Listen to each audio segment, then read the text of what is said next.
Most energy drinks taste like crap. It's a sneak. Energy, focus, and concentration.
Shut up and sit down.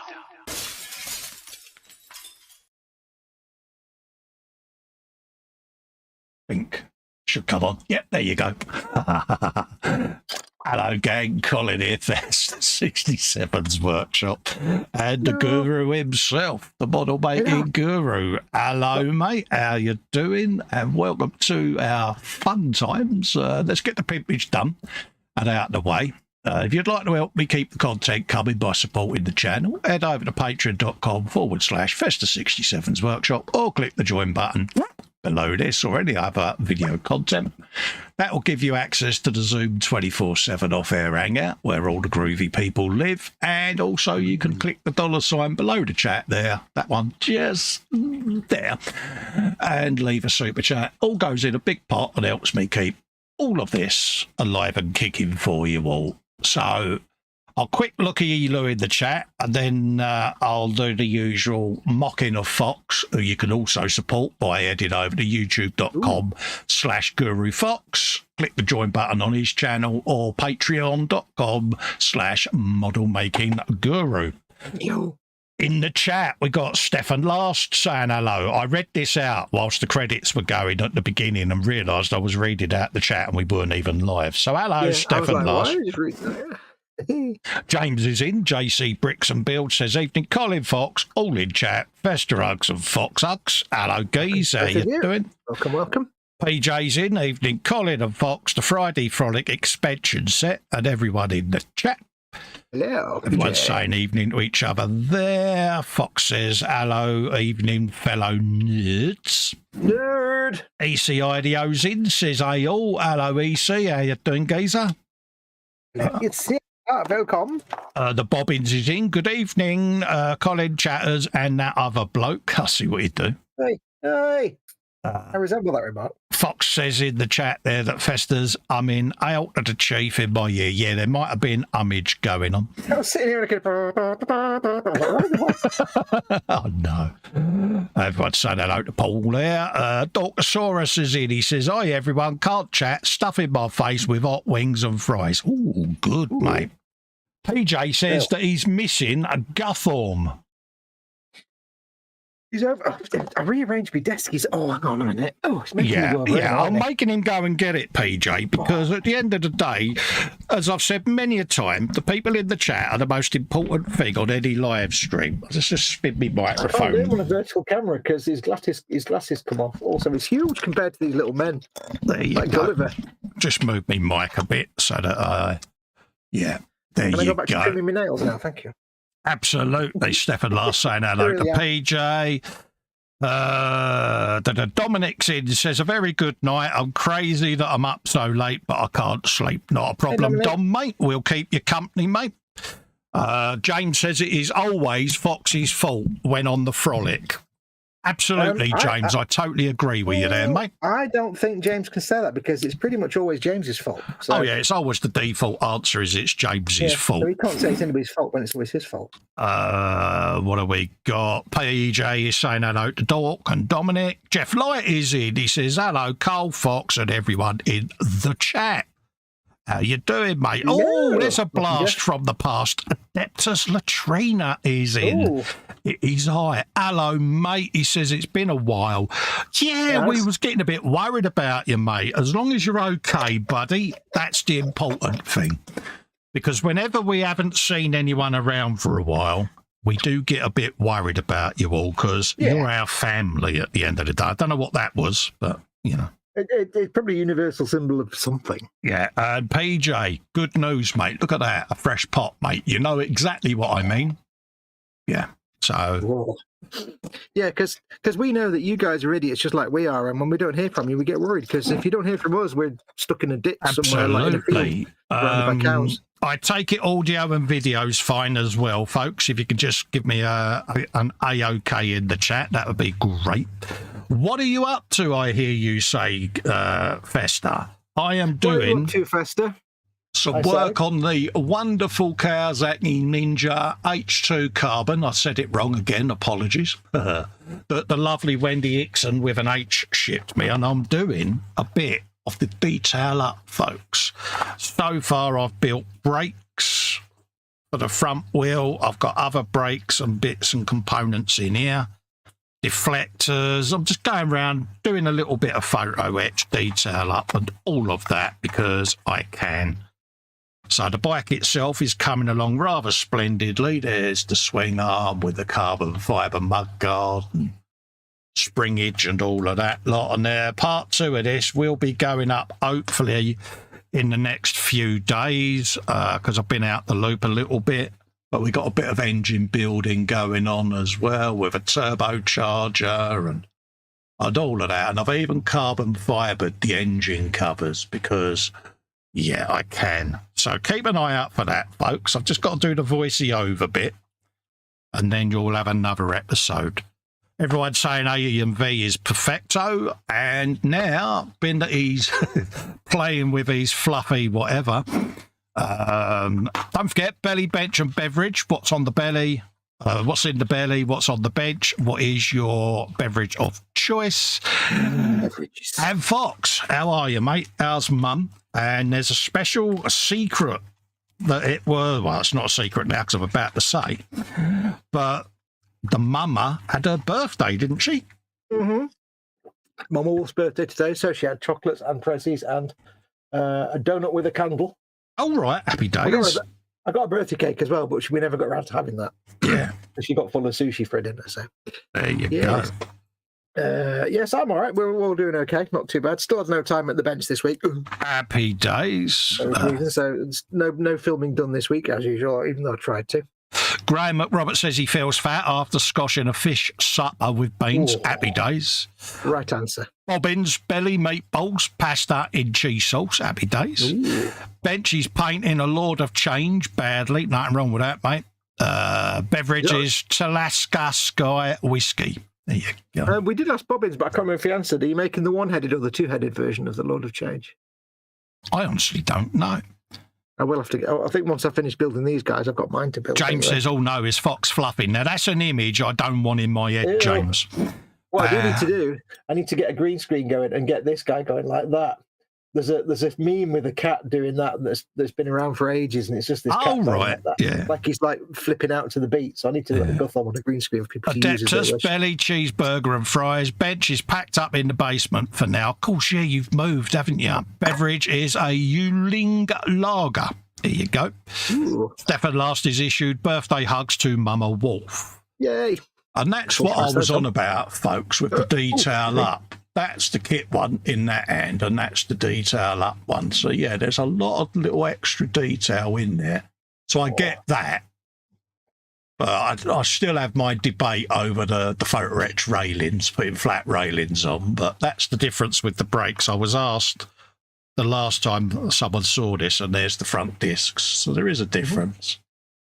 That's the actual metal, which means you don't have to paint them to look like metal because they're actually metal. So there is a difference. And I have got the chain still ongoing. It's been my nemesis because of my shapes. But it is getting there. It's gradually taking shape. So, yeah. But it is really challenging me because look how tiny these bits are that go down in the centre of the chain. It's, yeah. So I'm doing it slowly at the moment, folks. So hence why I'm building everything else other than that because, yeah. So that's your arch nemesis right now. It is, but it's one of them, you know. I will get it done, but I might even temporarily, to get the build completed, I might actually put it with the kit chain on it for now. But I can build this in my own time. Before you go any further, do please be aware that you are actually making a plan here. Yeah.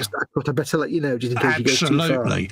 I might temporarily build it with the kit chain on because, as you can see, that's shinier than a diamond in the goat's Harris. Oh. And then build that chain at my own leisure so I can take the stress off myself and then come back to it and just pop this chain off and put the detail one on. So I might do that just to get the build done because it's such a beautiful gift that I want to get it done and seen And then I can do that in my own time and not stress myself, because I'm getting agitated that the build's taken so long and I don't want to let Wendy down and all of that. And Well, there's nothing wrong with the build taking a long time, as long as you're working on it. That's the thing. Yeah. So, yeah. But we're getting there. But it has been... Takes a long time. If a build takes a long time, it means you're putting a lot of work into it, a lot of love. Oh, absolutely. And it is. It's a wonderful thing. Oh, yeah. So that's what I'm up to. Two Ed says the bobbins because he looks cooler. Yes. The one thing I'll say about the Lord of Change, it's a wonderful looking model.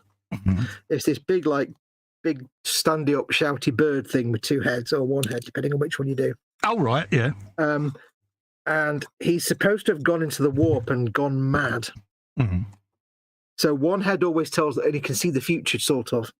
But whenever you ask him a question, one head always tells the truth and one head always lies. And you never know which is which. But the thing with it is, he's supposed to have aged massively when he comes out of the warp. But whenever you see the box art, he just looks like nicely painted. They never let him look old and scruffy. Oh. And I was trying to think how to make it look old and scruffy when I paint mine, but it's like I've got no idea.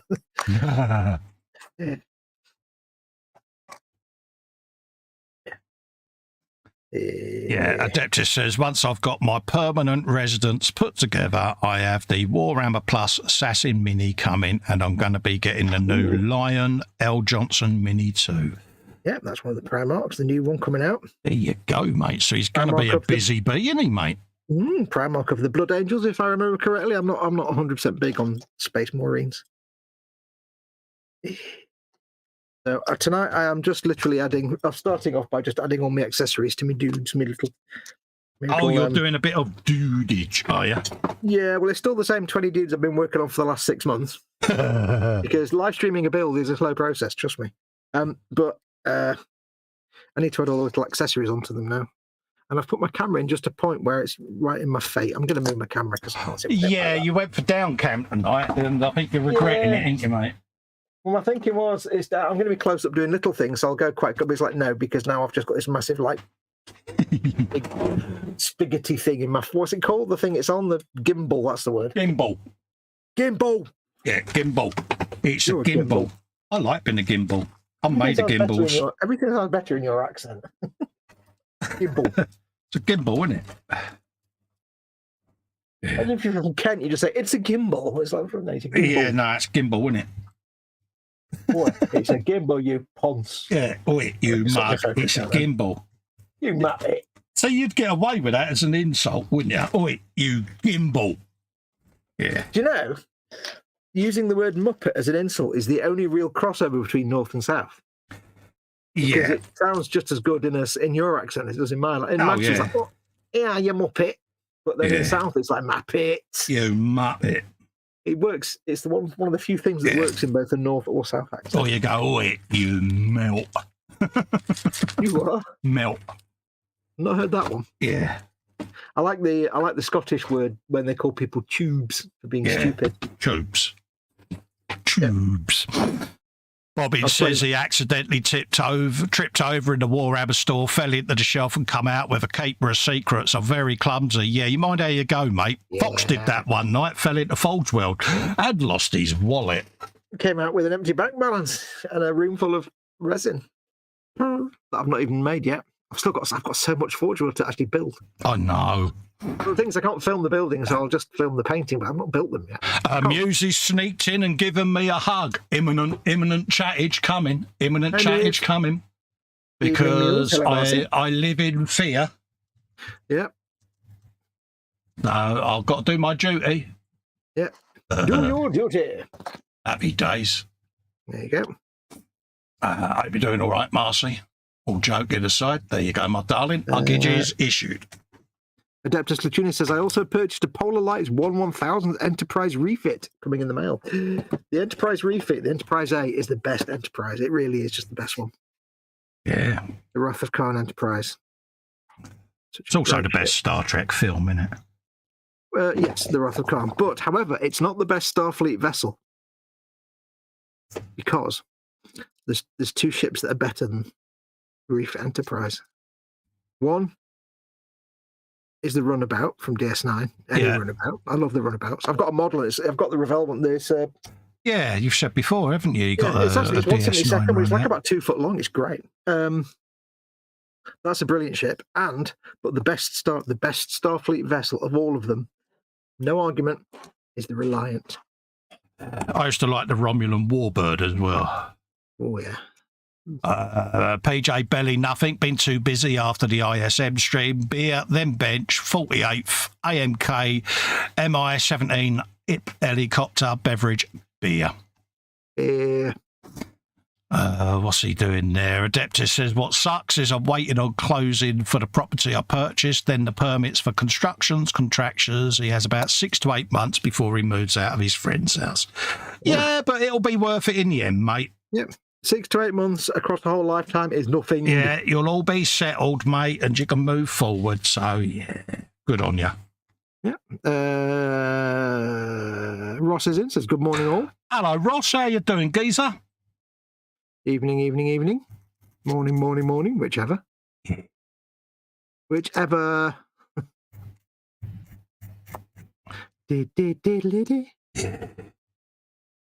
So what's been happening in Colin's world then? Slowly getting back to things after an enforced, another enforced timeout. Enforced hiatus.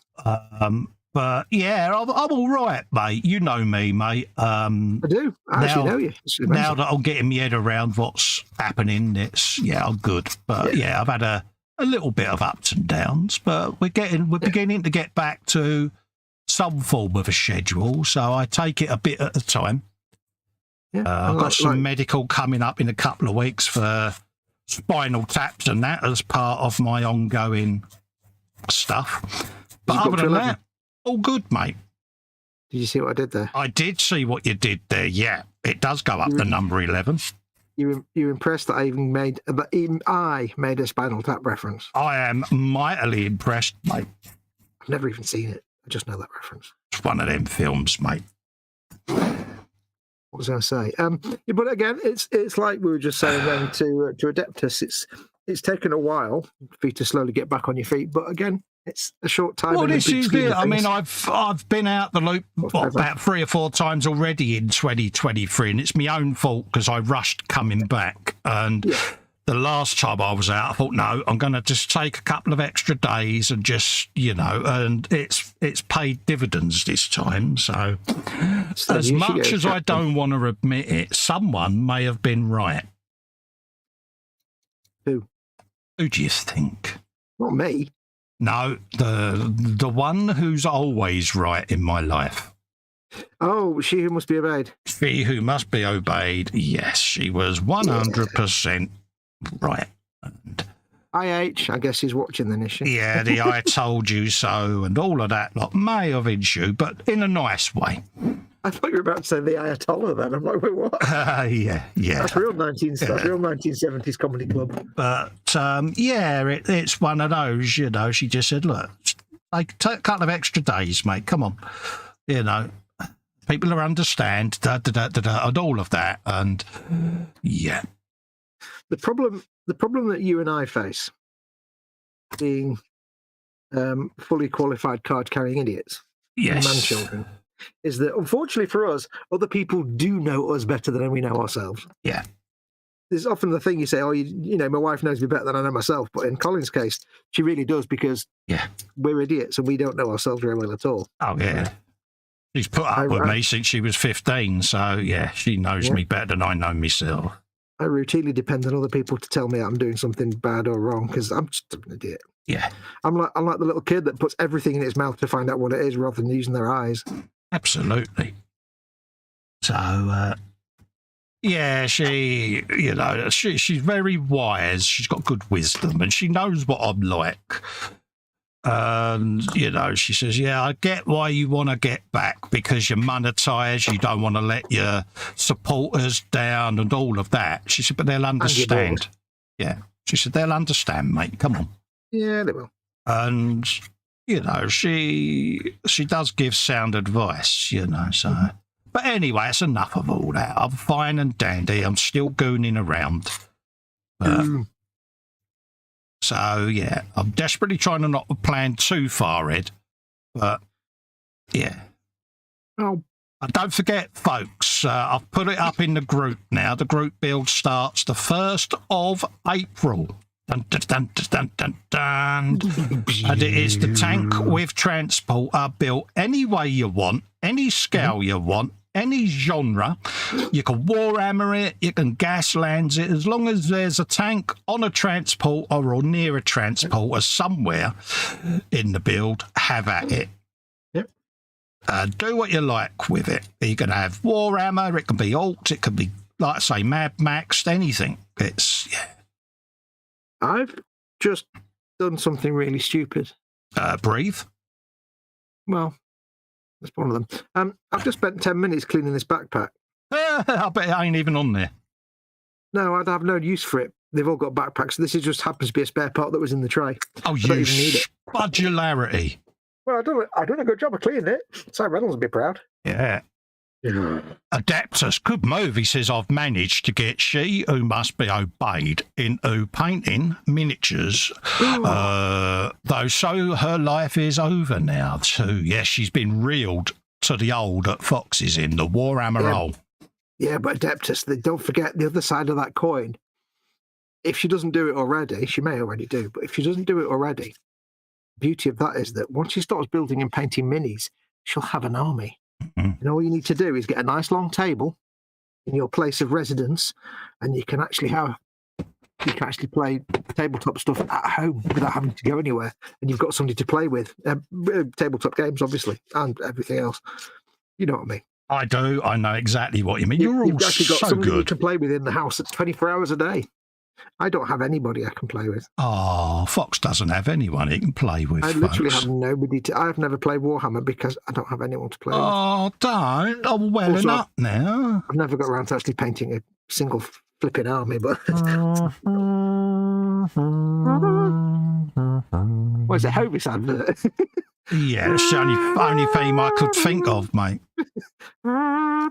It was great when I was a lad. When I was a lad. Going down mill. That's not a bad Bolton accent, I'll give you that. It were greatly. Better than my beatbox. Your beatbox is... I'll tell you what, folks. I'll tell you what. Oh, stop it. I am very proud of Colin. Oh, good, here we go. I'm very proud of him. He's been a very good boy. He's been a very, very tough soldier, brave soldier.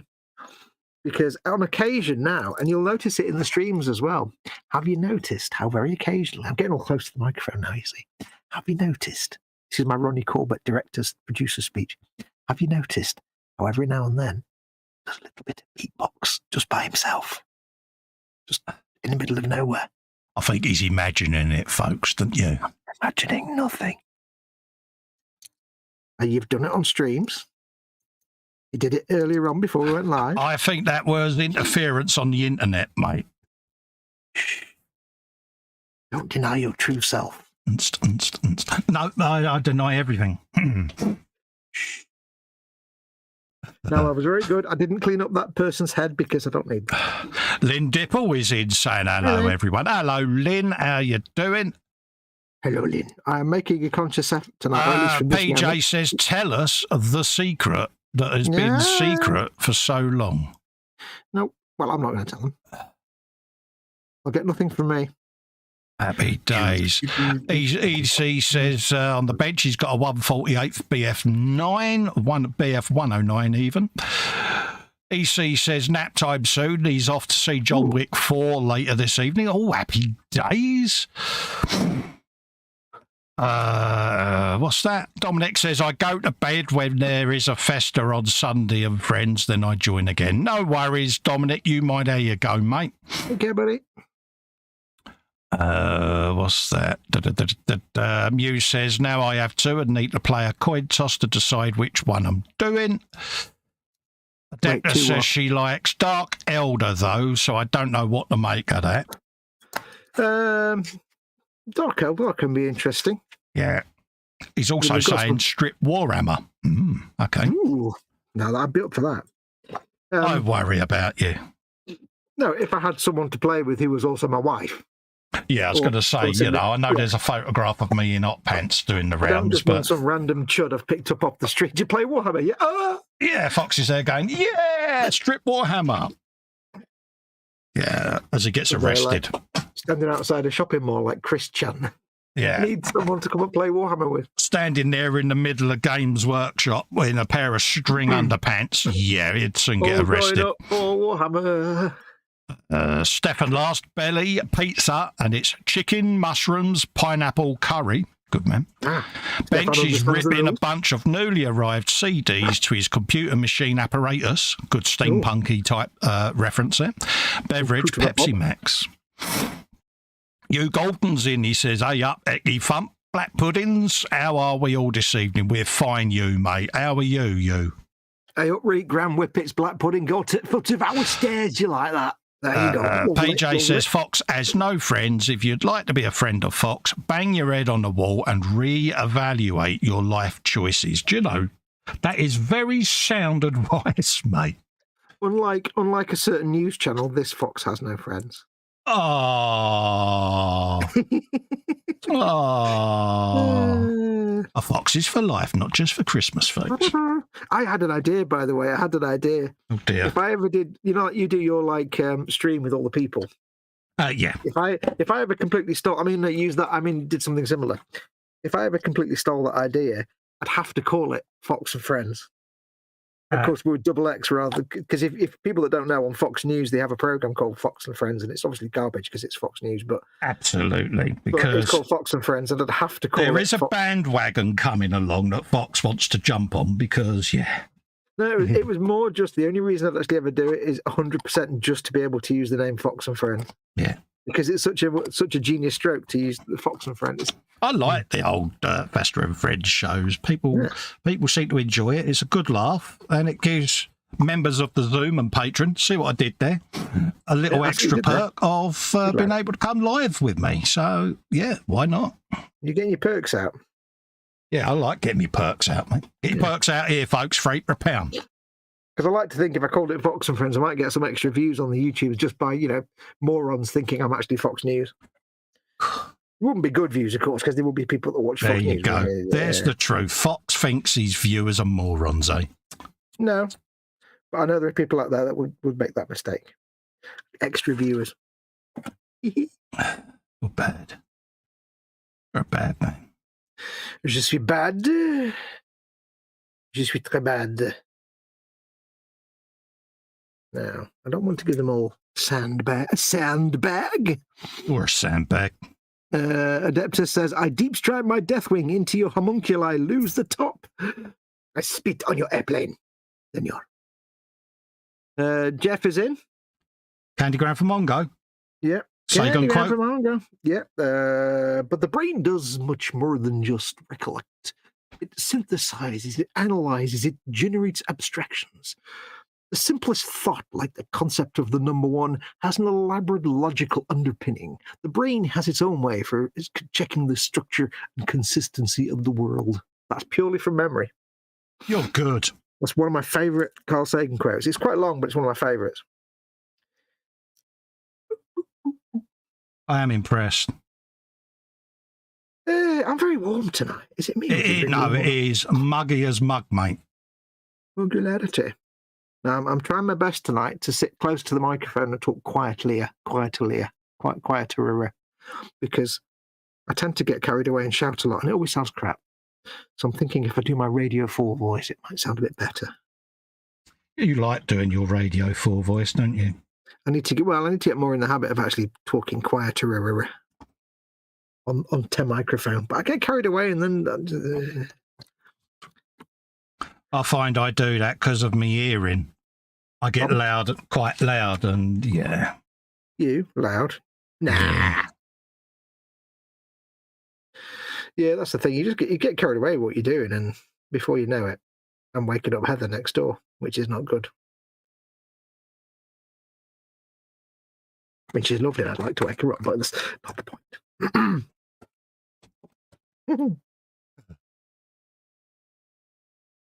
Adeptus says it's like 1 a.m. there, isn't it? It is, mate. It's up past midnight. midnight. Let's all go to the club. Let's all get drunk and play ping pong.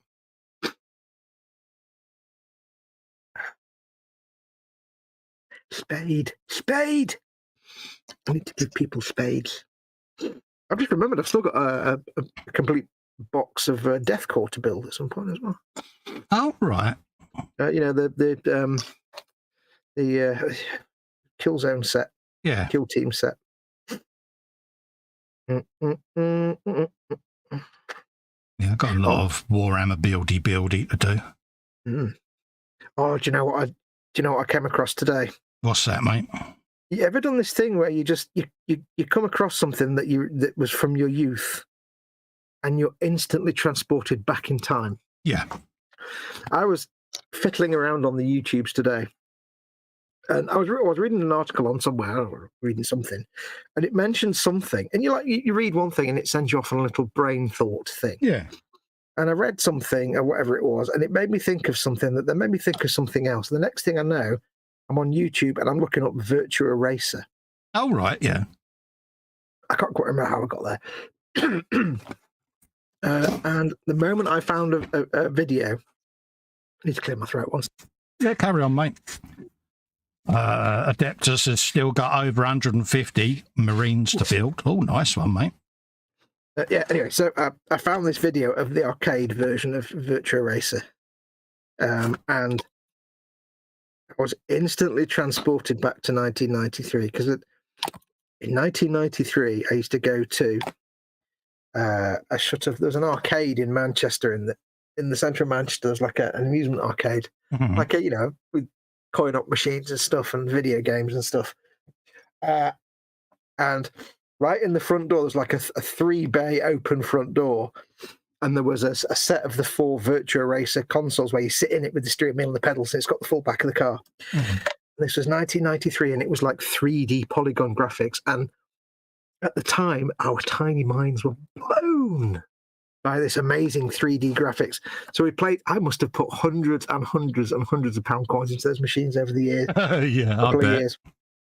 But just when I watched this video, of course, I realised how crappy the visuals actually were. But in those days, watching it on a big 16:9 CRT screen in the arcade cabinet, it was the sound of the music in the game instantly transported me back to 1993. And I instantly remembered the music, even though I'd completely forgotten it. I was like, it took me back. I was so blissfully happy. Rekindling one's misspent youth, was you? Yes. Oh, yeah. It took me back completely. I was like, wow, this is amazing. Because I hadn't, I played it religiously for about 2 years. And I used to literally get on the tram into Manchester, get off the tram stop in Piccadilly Gardens. I think it was Piccadilly Gardens.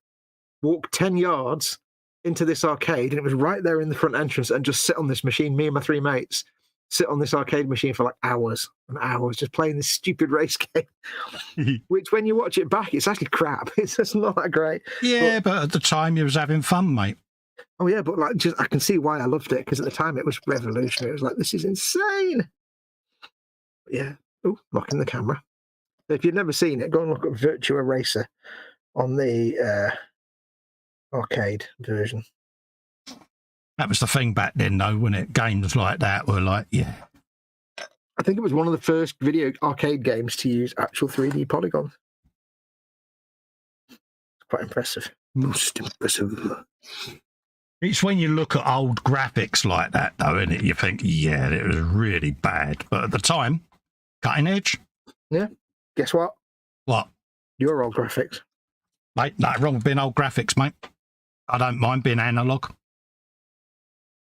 Analog, your Steam. Steam. It's a thing, isn't it? It's the way forward, yeah.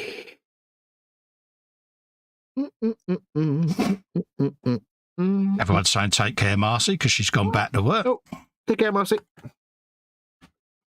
La, la, la. Hugh Gordon says we are all made of star stuff. According to Carl, he may have been correct. He was correct. We are all made of star stuff. Yeah. Every atom in your body was created in the heart of an exploding star billions of years ago, or hundreds of millions, billions of years ago. and who knows where in the universe. Exactly. Mm-hmm. Everything that is in our solar system used to be inside a star. Our sun was made inside a different star. Yeah. We exist because a different star died before our star was born.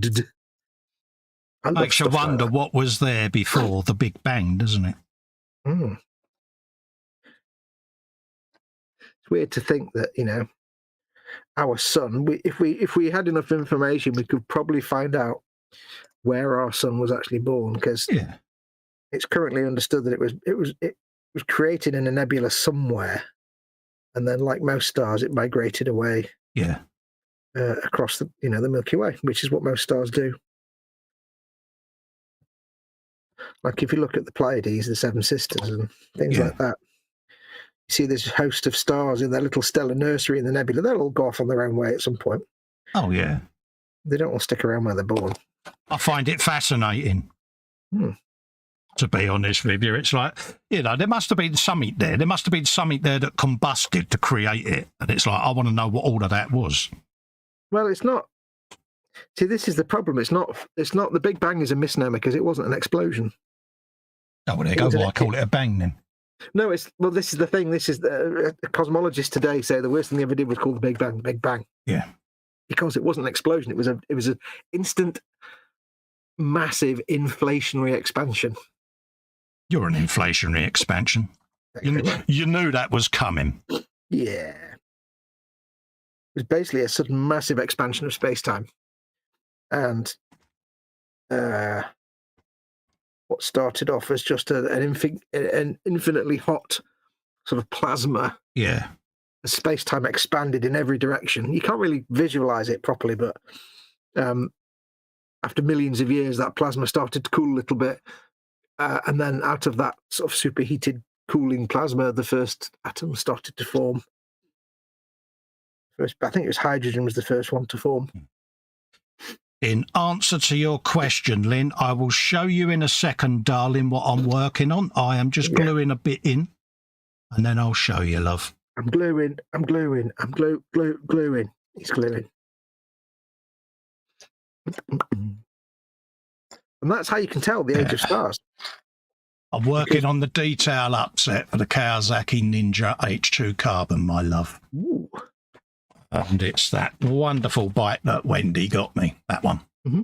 Very, very kind gift. And I have done this week filmy of building the engine, all the carbon fibre and all of that, as well as wheels, brakes, photo etch brake discs, that sort of thing. So I've been doing that, and I thought, well, I might as well continue just doing a bit of this on camera. Let's people see what I'm up to, and it's just something different, isn't it? And also, it's just because I totally forgot about it being Friday and didn't grab me Kshatriya out. So, yeah. The truth always comes out in the end. Absolutely. But hey-ho, you know, it's still content. Mm-hmm. Yes, that's a good way to age a star, or to know in what era of the universe a star was born. Yeah, makes sense. The first stars, because when the universe started to cool, the only element was hydrogen. Yeah. I think it's either hydrogen or helium. I'm not sure. I think it's hydrogen because that's simpler than helium. Or it might be helium. I don't know. Anyway, the only element was, let's say, hydrogen. Yeah. So all the stars were made of nothing but hydrogen. So, of course, that fuses down to make heavier elements, but only so far before that star goes supernova. Yeah. So as time goes on and more elements are created, the number of elements increases. Yeah. So you don't have any. If your star's not got any iron in it, then it's from before a certain period, because iron didn't exist for a while until the first star created it. Yeah. Had a heavier element to break it down, to squish it down into. Yeah. And they know all this because science. Exactly. But yeah, hopefully part 2 of this video will be up this week. I just need to do the voiceoverness. So. Ooh.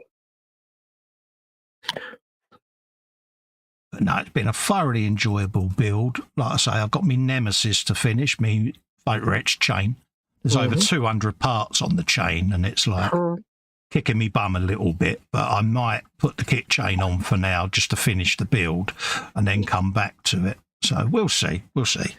The amazing thing is there's more parts on that chain than there are in most kits, and yet it's Tiny. such a tiny component of the whole model.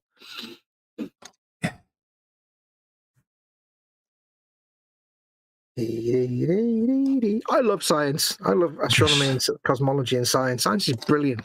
Absolutely. And I'm just using my fiberglass pencil to remove any unwanted CA glue spudginess. If that makes sense.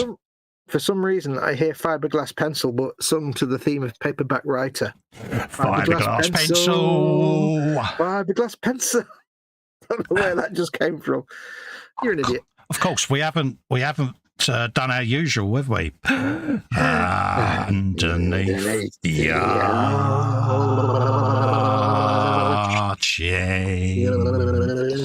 I went to get EDP off there, didn't I? Yeah. We need to get out more, don't we, really? Should we do a little bit of Edith Piaf? Chanson d'amour. No, wait, that wasn't. That was Manhattan Transfer, wasn't it? Oh, yeah, Edith Piaf is a Je ne regrette rien. Je ne regrette rien. Same to you. Absolutely. He's desperately trying not to bond himself to this component. You will. Try as hard as you might, you will. You know you will. Oh, you will. You know you will. Your support is duly noted. And you'll give it back to me later. Absolutely. I'd like Father of the Bride for his support, and I'll give it back to him later. I see what you did there. Old comedy. He's here all week. He's here all week. All these knives that I can stick onto people's webbing, like as an accessory. A sheathed combat knife. Yeah, they've all got sheathed combat knives molded into their torso, most of them. Or if they haven't, they've got loads of other things molded into the belt. There's nowhere to put a sheathed combat knife. Doing it? Lord Bartley the Third's in, saying hello. Hello, mate. How you doing, my lord? Lovely to see you in. Apologies it's nice to see him in. Noticed I've got the sniffles again. Yeah. Apologies. That's right. I notice it when I film. It's like I have habit. I sniff all the time because my bugle's a bit bent. And yeah, it drives me nuts because to edit it out would take forever, you know, but... I only get it when it's hot and I'm wearing these lenses. So annoying because you don't realise you do it, and then you play a video back and you're like, oh, wish, that's the one thing about it that drives me nuts, but I can't stop it. It's just part of it. Yeah, for me, it's one of those things that I don't sit there sniffing all day in normal life. It's just because I'm wearing these lenses and they press my nostrils down, and it's also hot under the lights.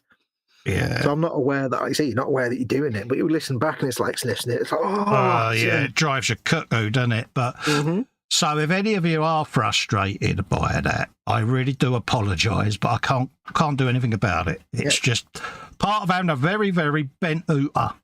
It's Colin's way of saying he does apologise, but deal with it. Pretty much, yeah, because, That's the way the cookie crumbles, folks. Yeah, the only other way is to have it straightened, and I've had enough ops to last a bloody lifetime, so... Yeah.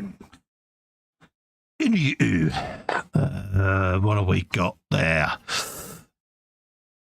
Straight isn't always best. What's that? Lord Bartley says you need to watch some Professor Brian Cox. I love Professor Brian Cox. I listened to The Infinite Monkey Cage, which is Robin Ince and Professor Brian Cox, and it's one of my favourite podcasts. Yeah. Especially when Robin Ince starts... There's one episode where they did it for TV, and he's talking, and he says, the funny thing is, he says, because he does this impression of Brian Cox, like, oh, look at the universe, it's so exciting, it's amazing. He says, but every time I do Brian Cox, if I do it for too long, it turns into Alan Bennett. And he does this little monologue for about a minute where he starts off as Brian Cox and slowly turns into Alan. He's like, and I looked at the stars while I was up looking at the M62 roundabout, and Mother doesn't like the M62 roundabout. She never likes going there normally. I was having a sandwich, and she said, "That's Piccalilli." He said, "You know, it's Piccalilli." "Oh, I know me toppings." That raw really bit of Piccalilli, folks. I can't really do it, but he does a fantastic Alan Bennett. If you don't know who Alan Bennett is, sadly missing out. But yeah, the Infinite. If you never heard it, it's the podcast called The Infinite Monkey Cage. It's basically a science podcast, and they always have like 3 scientists and a comedian. Oh right, yeah. And they just talk about the issue of whatever that episode is about, and it's usually very funny. I've dropped my helmet. Oh, you are an helmet. See what I did there, folks. Right, what have we got next? So we've done that. Let's tick that. Ready. So that's back in the box, safe, so that I don't lose it. There we go. I found my helmet. My helmet's on the floor. Ladies and gentlemen, Fox has found his helmet. Yeah. He's 51, and he's finally found his helmet, folks. Oh, 51. Thank you very much. Yeah. Take a year off me. I don't mind. Well, yeah, you're not 52 until later in the year, are you? 53 this year. You're 53 this year. You old fart, you. 71, isn't it? Wait, no, 71. 2001 is 50. No, 52 this year. Sorry, yeah. Yes, right. You're 51. Huh? Ooh. I knew I was right. I knew you were right. I never doubted you for a minute. He's here all week, folks. Here all week trying to fish. I'm 56 this year. 56, you say? That's Count a big down number. to 60. Isn't it weird, though? Because when we was younger, 60 seemed old, didn't it? And yet now we're approaching it. Do you honestly feel your age? I know the carcasses are a bit knackered. That's different. But mentally, I mean. When I was younger, 50 was old. Then mine's 60. Yeah. You know, I don't feel like a crusty, you know, but. Well, I'm not really crusty, are we? Because it's like we were talking about last week, though, wasn't it? Last week we were talking about how, like, people our age when we were kids were like so out of touch with the current time. Yeah, yeah. Like in the 1970s, people our age were stuck in the 1950s, whereas we're 50 in our 50s, and it's 2020s, and we're pretty much in the 2020s. I might be like 10 years behind on some things, but yeah. I'm not walking around in 1980s clothing and not understanding how basic things work. You know, I'm on an internet and I'm doing silliness and it's just weird though, isn't it? Yeah, I don't feel that sort of I'm old. You know, it's strange. It really is. It's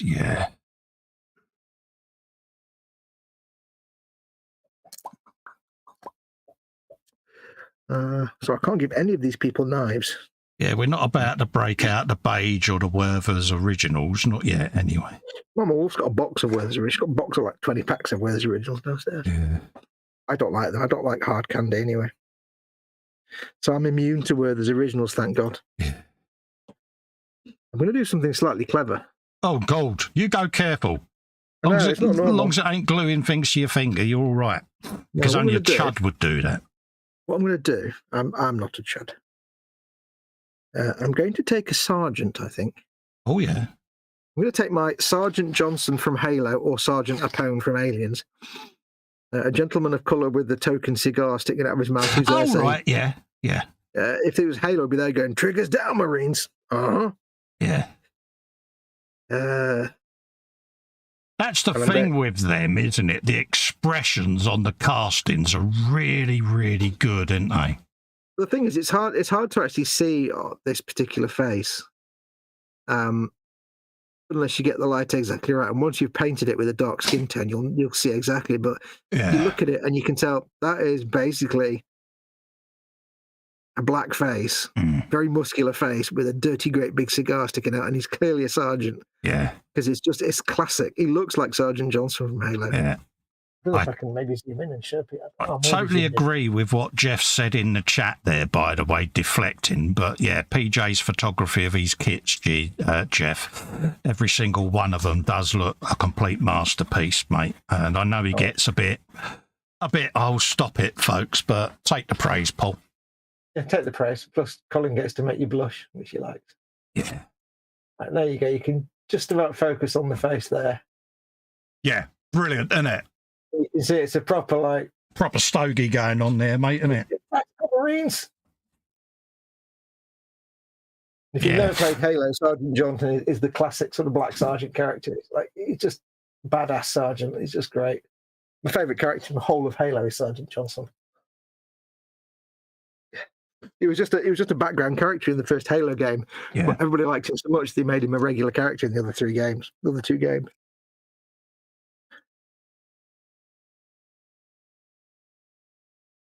For all you greenhorns who wanted to see Coven up close, today's going to be your lucky day. Retro Rabbit says, did I miss anything good? No, we was just killing time till you got here. No, we was on about PJ's MFH build that he's just finished. Beautiful work. Oh, wait, which one is it? It's the McLaren. And, that's the one. It really did kick his backside. There were so many issues with it. But he persevered with it, took a little breather from her, and then went back to it, and he's turned out a beautiful kit. But it's the photography, Fox, it's what makes it for me as well, is the way it's photographed, and that's just art, and I like that. I put a lot of effort into taking my pictures at the end, but I'd suffer from the thing of I'm using an iPhone for the photographs. And I really wish I had a good camera and a proper camera. DSLR or DSLR even. The thing is, I'm not my dad, who was a cameraman, professional cameraman. Yeah. I don't know anything about taking photographs and settings and that. And I know it's an expensive thing to buy, and there's no point in me buying one because there's just no point. I envy the people that can take really awesome, like infinite focal depth photographs. I can't do that. I'm far too inept. Going to glue a combat knife to a sandbag. You go careful with all your super doing gluingness, because I'm not super gluing. Well, that might have been an idea. I'm just gluing this knife to the sandbag, so it looks like the knife is stuck in the sandbag. Oh, right, yeah. If I was clever, I would have drilled a small hole to give it some purchase. But I'm an idiot. You're a small hole. I know that's going to snap off the first chance it gets. I take great pride in being a small hole. Don't forget as well, folks, Festa and Friends this Sunday at 2 p.m. The Groovy Gang are back in.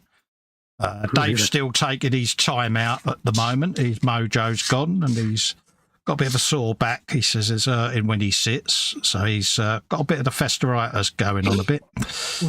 So we'll carry on doing the Festa and Friends format because I think it worked well last week. It was good fun.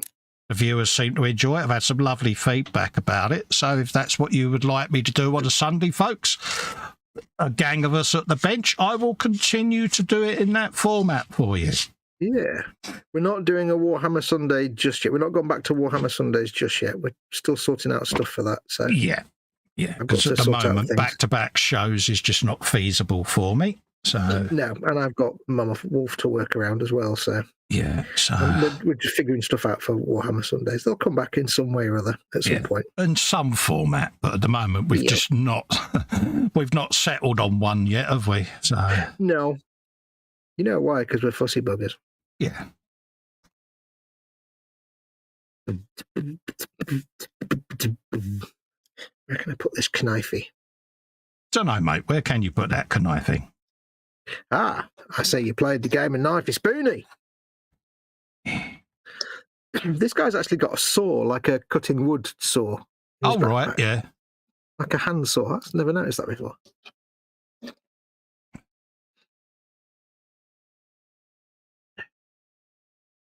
I've now got 1.8 Beaky Space Morons painted, says Rabbit. Cool. Oh, nice one. Never finished painting my Horus Heresy set, did I? I just kind of... You lost your mojo with that one a bit, didn't you? Yeah, I thought, oh, this is going to be great. I built them all. It was a really nice models, got them all done, did the Land Raider or whatever it was, and it's like... bored now. And I know at the moment I feel that. It's like, I'll just stop painting. Yeah. I'll come back to it some other time. Paul Lewis says, Festa and Friends, do I have to be live or is that optional?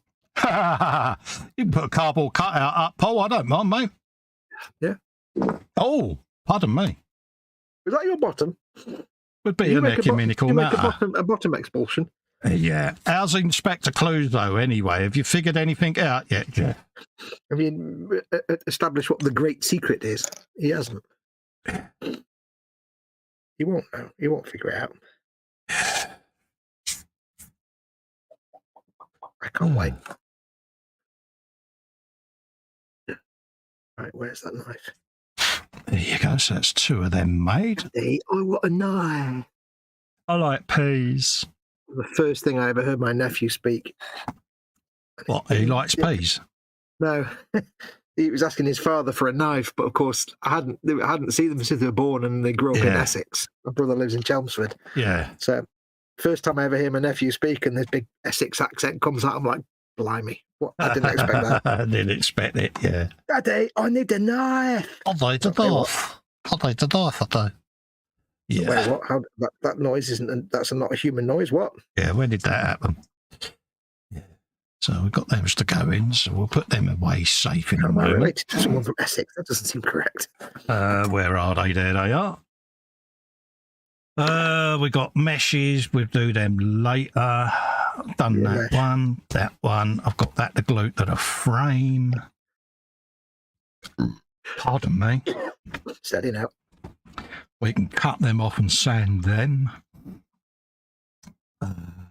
Right, what is next? I think we'll make my brake fluid reservoirs. Festus fluids. Festus fluids.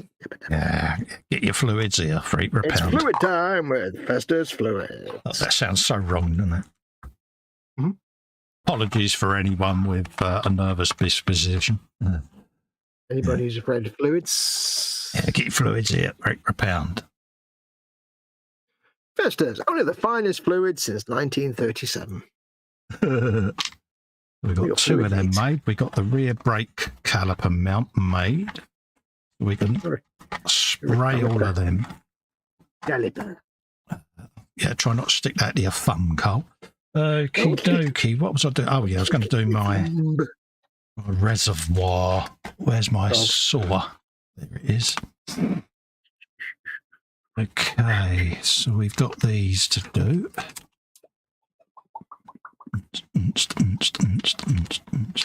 He's doing beatbox. Did you hear that?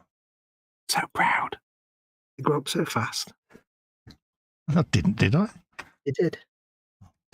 Little bit. We have got Supermax game fluid reservoirs to make. And that's all the bits I can add on to the dudes. I guess that leaves me no choice but to move on to the next assembly thing, which I think will be... What is next? Let's see what the good doctor has in his magic bag. Yeah. There's method. Fallout 3 reference.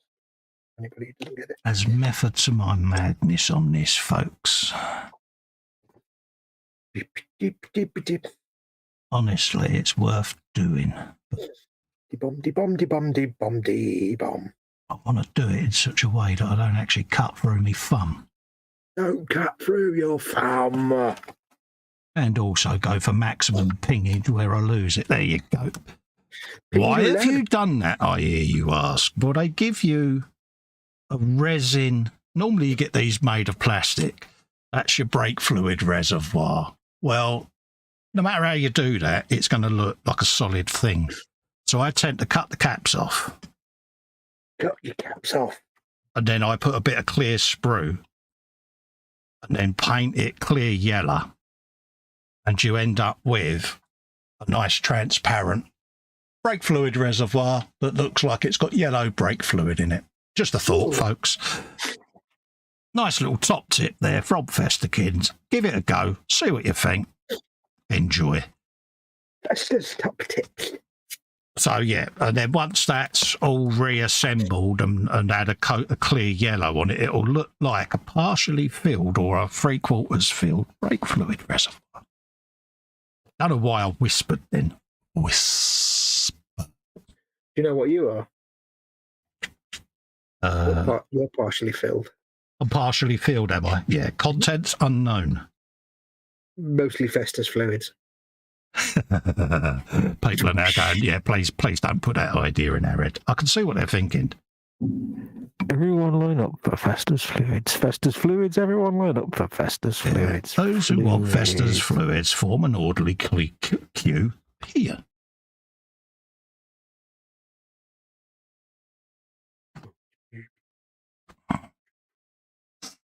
Right, so let's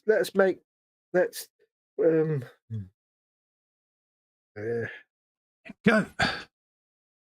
why don't I make the...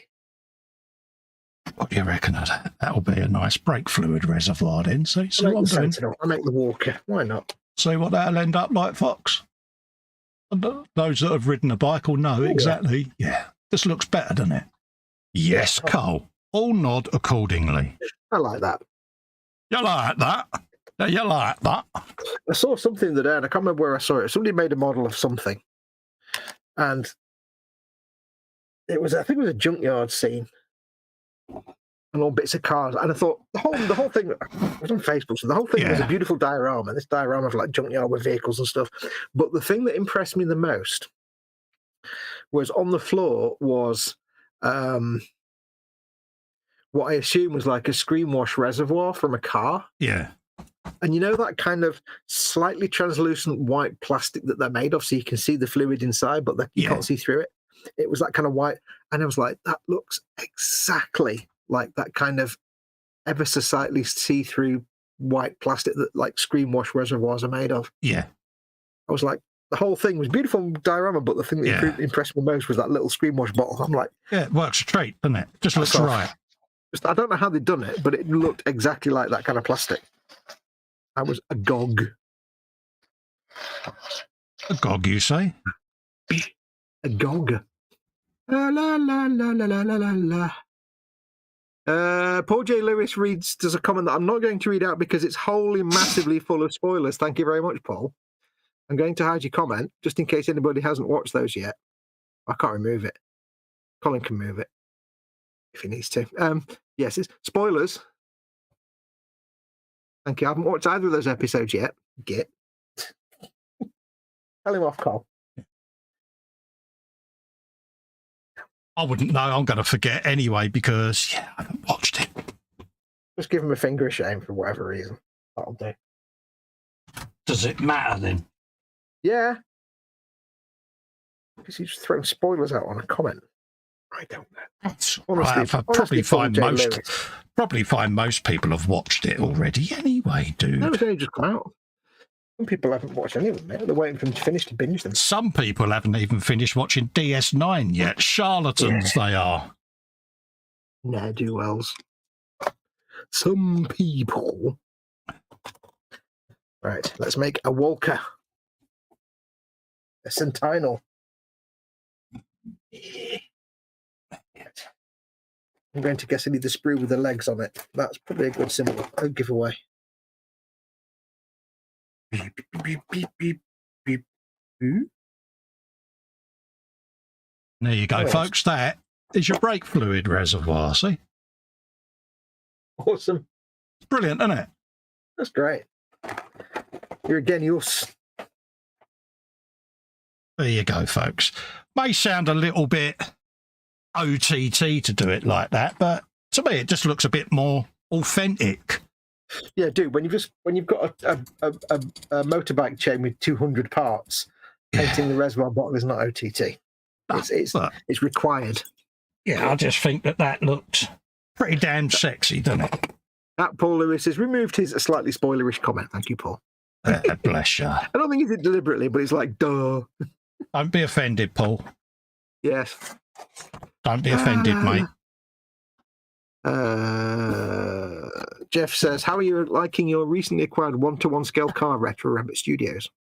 And he says, the Panamera, toothless, I love it, or one of the cars at work. I don't like those ones as much. Yes, he's called this Panamera toothless, like the dragon from How to Train Your Dragon. La, la, la, la. I like peas.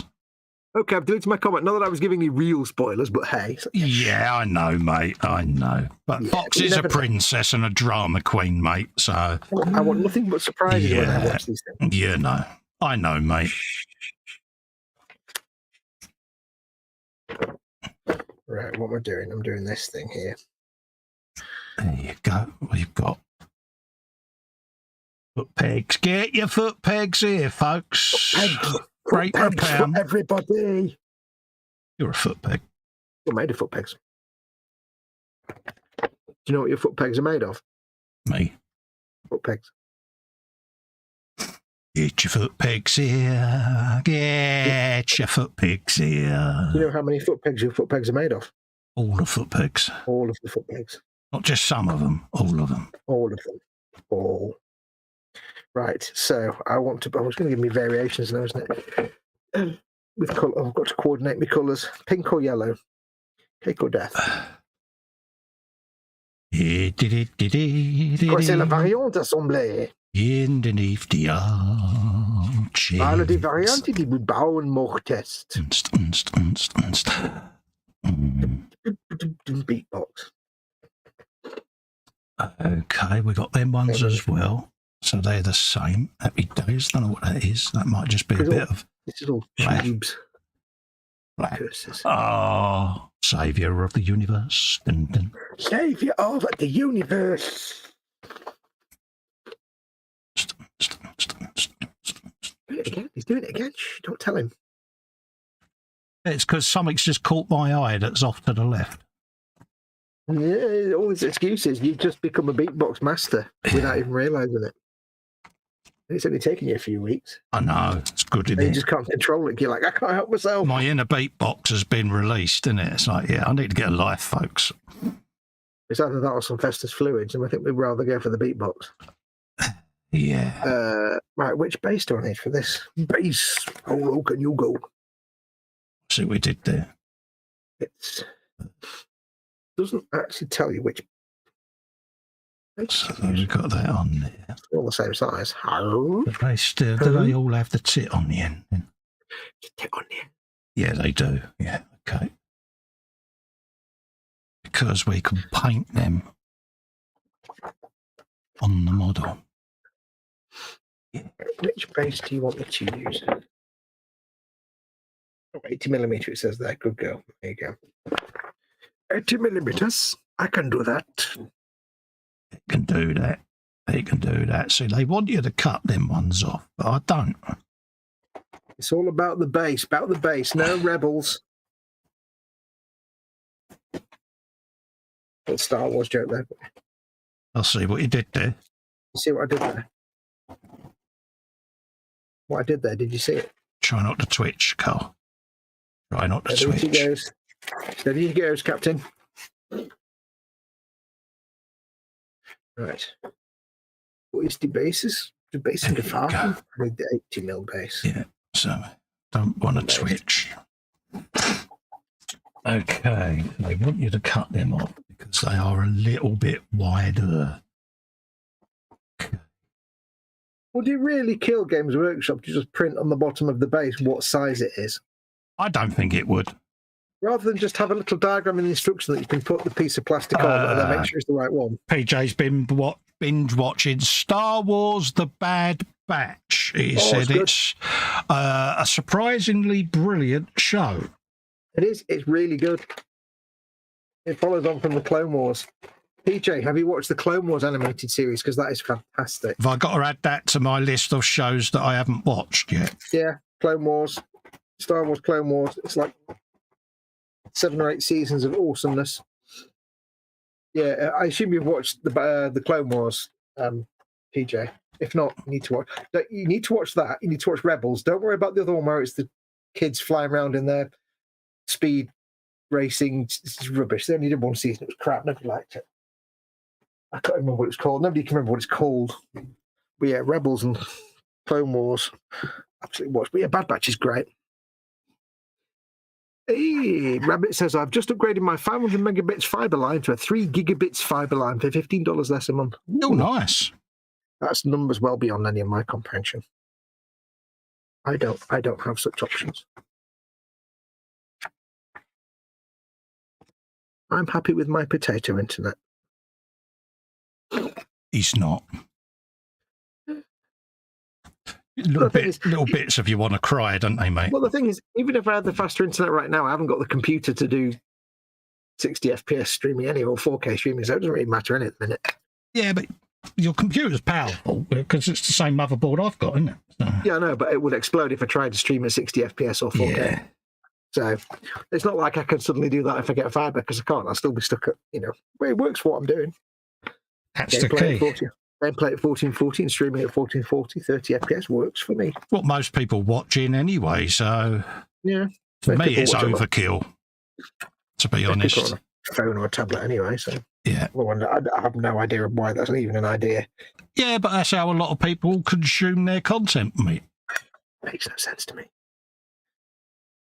Yeah, that'll be why, because you haven't built that bit yet. Yep. Filch. 29 at 40. Okay. Yeah, right there. Where that is wise, because you haven't made that yet. Where did I put it? 39 und 40, ja, das ist richtig. Yeah. It's around here somewhere. 43.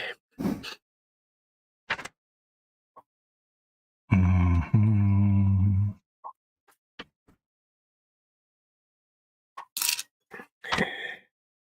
$35 and 36. 35 and 36. I see what he did there. Get to the sprue. Right, so we got that one. Printed all the numbers upside down, idiots. And we got the other one. That's it. So we need to hang on. put the other side on. Which is That's which because it is on there. Did we make a new one there? Off just yet. I can't remember. Well, 31. That's that. That's those.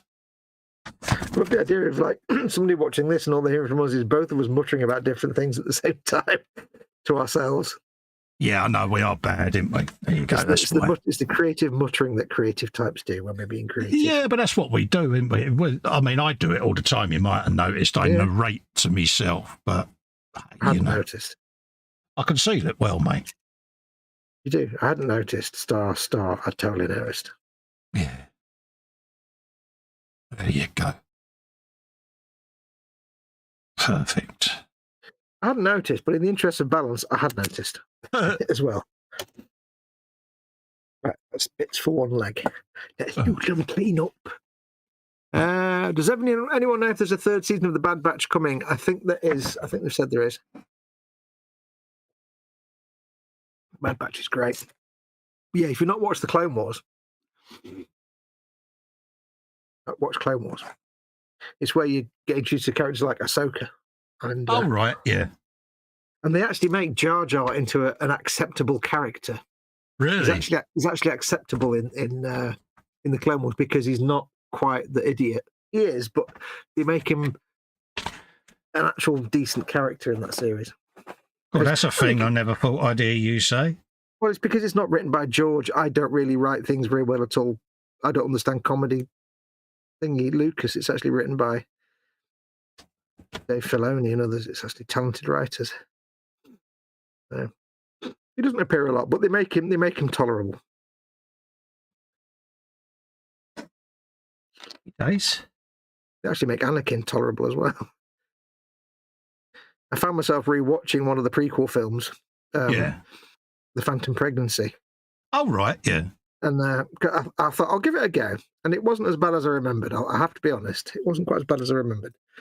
But I did find myself, and I watched the other one as well that comes after it, and I found myself thinking that I much prefer Anakin in the animated Clone Wars series than I do in the actual live action. Oh, right, yeah. He's a much better character in the animated series. It's like, all right, this is what the films have been like. I would have liked the films.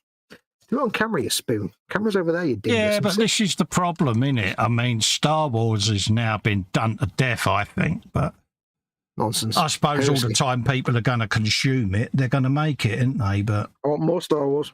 Should always be more. I don't know. I just think it's it's been done to death, you know. But More Star Wars. what would I know? More is always the right answer. No, Clone Wars is an old series now, but it's like if the movies had been more like the animated series, the movies would have been fantastic. Yeah, because the animated series is brilliant. It's well written. It's compelling stories. It's got great characters. The movies were just garbage. But that's because George Lucas wrote the garbage, and normal people wrote, talented people wrote the animated series. Da, da, da, da, da. The only good Jar Jar is on a skewer over a fire, says Rabbit. Reese is in, RJC Models official. hello, Reese. Welcome, How Reese. you doing, geezer? Hello. Let's try and do that a bit better. Hello, my friend. How goes the Khajiit? Release your inner Khajiit. May your feet find warm sands. I tried doing the Argonian voice. The two voices that I love in Skyrim are the Khajiit, the Argonians, the lizard people. Yeah. Because they're really mellow voices. But I can't really do the Argonian voice justice. It's such a real ASMR type voice. Yeah. The voice actor does a lot of the Argonian characters, the male Argonian characters. It's just a great voice, but I can't do it. Greetings, Land Strider. Can't do it justice. Edward is in. Edward Leonard, Squishy King. Squishy alert. He says, belly, chicken, asparagus, cheesy pasta, bench, giant squig off. Oh, good man. Beverage, Jim Beam and beer. Don't go near your Jim Beam and beer when you've got your squig off on the go, because you don't want to mess that up. Yeah, we got the squig offs to do, haven't we? Looking forward to that. I've got two of them to do. Yeah, I must admit. Big squig off and a little squig off. Yeah, it's one of them. It's on the radar, Edward. Yeah. At some point, I will treat myself eventually. If I have fun doing the squig offs, I'll have to treat myself to one of the Cromlech Norzillas. Yeah, they got a look about them, ain't they? Yeah, they're slightly bigger than the squig offs. I might actually get one of those just to accompany the squig off, you know. What, the Norzilla? Norzilla, yeah. Do you fancy doing that on a live stream then? You know, the building. Oh, well, there's resin in it. Of course, yeah. Can't do it on the live stream. Yeah, but yeah, I think it would be good to accompany the squig off, to be honest with you, Norzilla. Yeah. I mean, we could do the painting and stuff, we just can't do the building. Yeah, we could do the painting on live, couldn't we? I think the building would be a bit similar because it's like there's like 4 parts on the squig off. So it's like I've built it now. Yeah, that'll be something for perhaps future Warhammer Sunday stroke related content. You know what I mean? Yes. Yes. I'll put that on the radar then, mate. Radar. Get your radars here, folks. Not one for £1, not 2 for £1, but 3 for £1. Right. That's how many, Col? Not 2, 3 not for one, £1, not mate. 5. 3. 3. Yeah. Not 3. 3. Yeah. 3. Not 3. You've got to make a profit. Was there foldy foot pegs on that? I can't remember.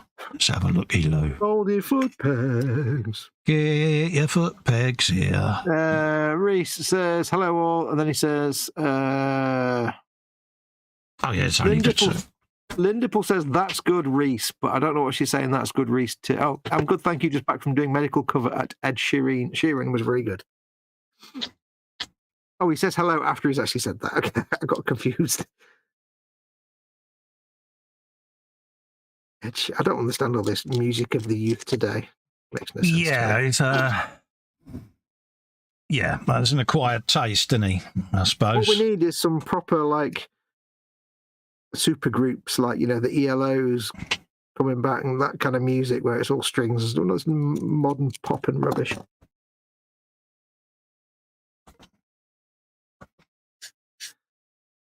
Yeah, I'm kind of a bit lost with some of the more recent stuff because it's like, yeah. I get confused with R&B because R&B to me was rhythm and blues like in the 50s and 40s or 50s and 60s. Yeah, R&B now is heavily dancey, like rhythms. Like, how is that rhythm and blues? It's not rhythm and blues anymore. There's no blues in R&B. It's all whoa, whoa, baby nonsense. Oh, that's such nonsense. Baby nonsense. You really are turning into an old fart, aren't you? Well, no, if you say R&B, to me, R&B is like something out of the 50s. Yeah. That's R&B. Like, or I was going to say not Donna. Who I'm thinking of, like, not Donna Summer. would you say Gladys Knight and the Pips was Gladys Knight was R&B? Yeah, I suppose not so. really. No, they was a bit more poppy, weren't they? Yeah. I can't think of any now. But yeah, R&B now is just like... B.B. King? No, he was blues, wasn't he? Blues, yeah. But R&B now is just like, sort of heavily... It's like musical rap, really. Yeah. It's like, nothing against rap. Raps can be quite good. It's more like rap with more tune. Yeah, some of it's good, not all of it. But then, you know, that's probably because I haven't explored the genre very much. Yeah. You know, it's one of them minutes. It's, yeah. We're just too old to understand such things. Yeah, so that's the brake fluid reservoir done. So, I'm happy folks, with I did med cover for some metal bands at Wembley the other day. I don't like metal either. I find metal too cheap. I don't like anything that involves lyrics unless it's ELO. I have no interest in songs and bands at all. You are so set in your ways. That's how you are. You like a particular music, and that's it. Well, it's not so much that. It's that I don't like songs and stuff at all. And the only reason I like ELO is because that's what Mum and Dad used to listen to when I was a kid. So I have a natural innate liking of that. But other than that, I'm not into songs and bands. I like instrumental stuff and music. I'd rather make up the lyrics in my head or the story of the piece of music in my head than be told in the words what the music is. That's why I like soundtracks and stuff. I like the music to take me to places without literally saying where it's taking me. Yeah, you like to lose yourself in it. Yeah, I can make up my own story. Yeah, I mean, I can tolerate, you know, I mean, I was raised with metal, so, you know, my mum was, you know, Led Zeppelin, Deep Purple, all of that. So it kind of was ingrained in me almost, you know. Well, so. it's the same with me with ELO. Yeah, so it's kind of, you know, whereas the old man, his musical tastes were weird. James Last and yeah, proper ye olde Jim Reeves stuff and all of that. And whereas me mum, she was, I don't want to listen to that old swaddle. Listen to a bit of Led Zepp, boy, you know what I mean? And yeah, my neighbour used to have a couple that lived next door to us when I was a kid in the 70s and 80s. Uncle Charlie and Auntie Joan. And Auntie Joan was one of those ladies that was like large in every dimension. yeah. You don't get them in, but remember, like, there's always somebody that your mum and dad knew who was a lady, who was a big jolly lady with the most enormous bazooms. Yeah, yeah. Like, they were just like as wide as they were tall, you know. Anyway, it was this big, round, sort of Enid Blyton style character, farmer's wife, and she was lovely. And Charlie was the ex-army from World War II. And for some reason, his musical taste was things like marching band music. Oh, really? So if you ever go in the house, it's always like all the records are like, you know, the Queen's Royal Grenadiers marching band doing all them. It's like, oh, really? Proper ye olde stuff then.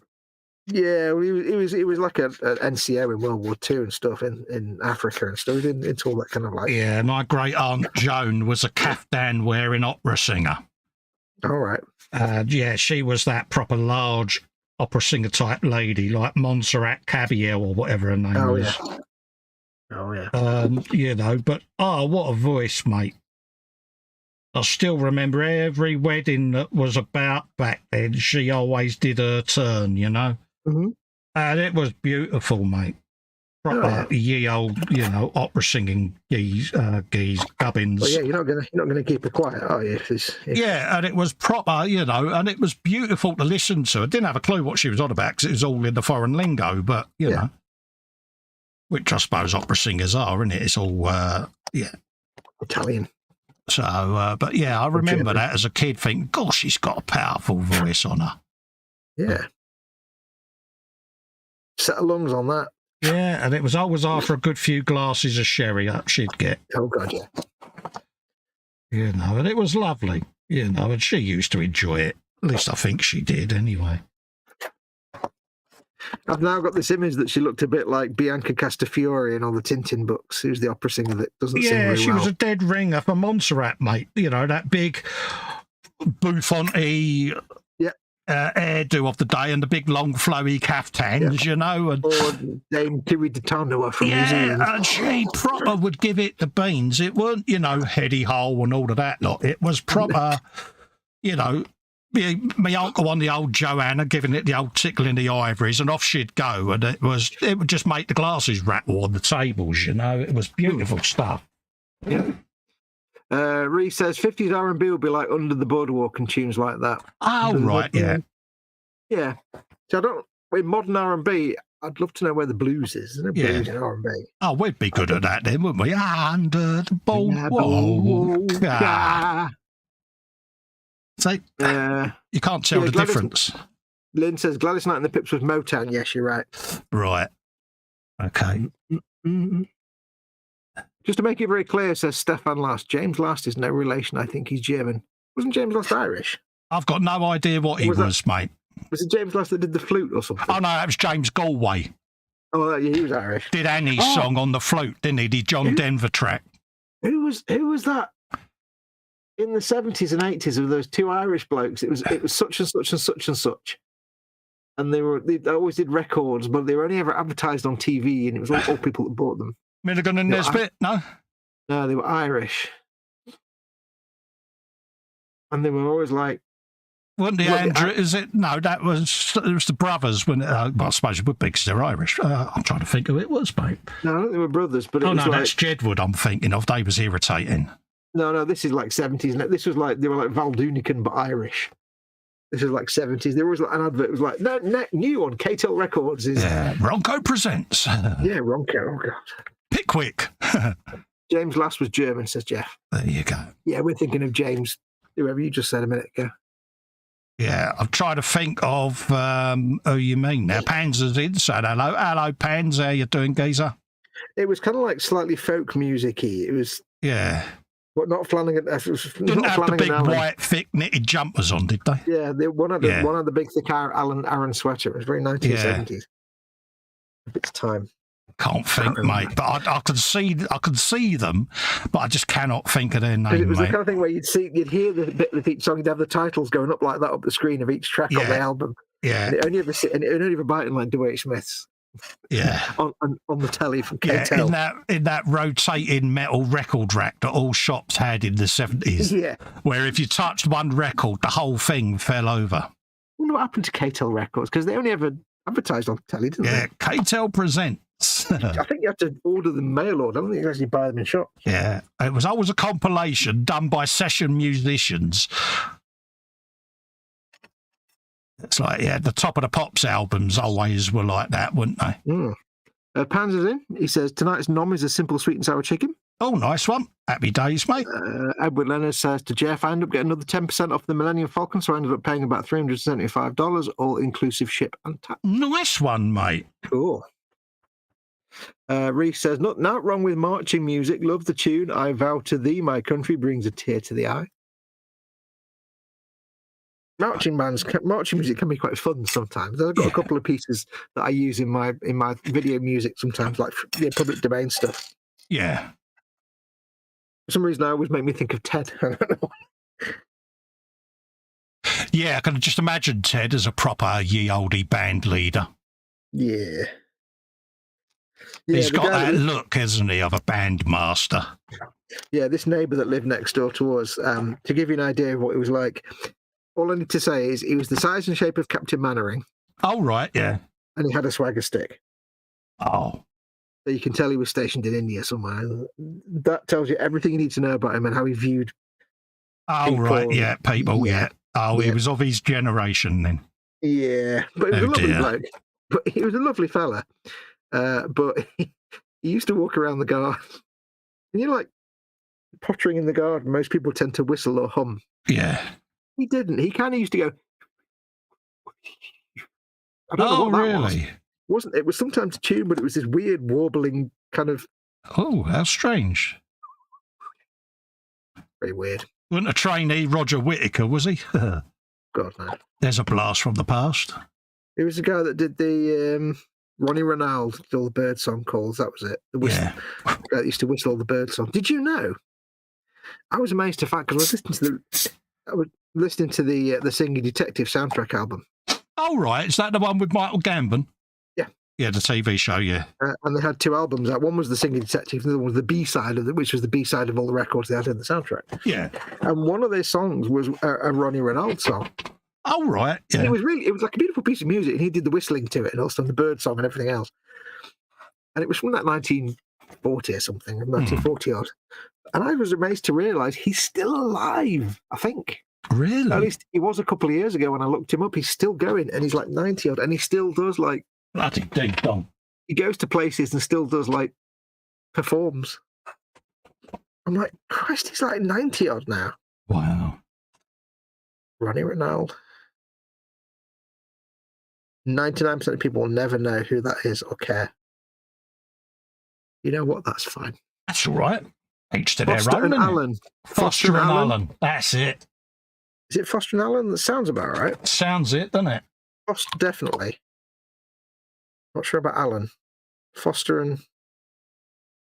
He says, Panzers, I think the jury of Fox is referring to... Yeah, it was kind of Irishy. But it was also like, and they set sail from Liverpool, never finger in the ear, never to return, finger in the ear. And they'd always sing things like Danny Boy and... Yeah. Yeah.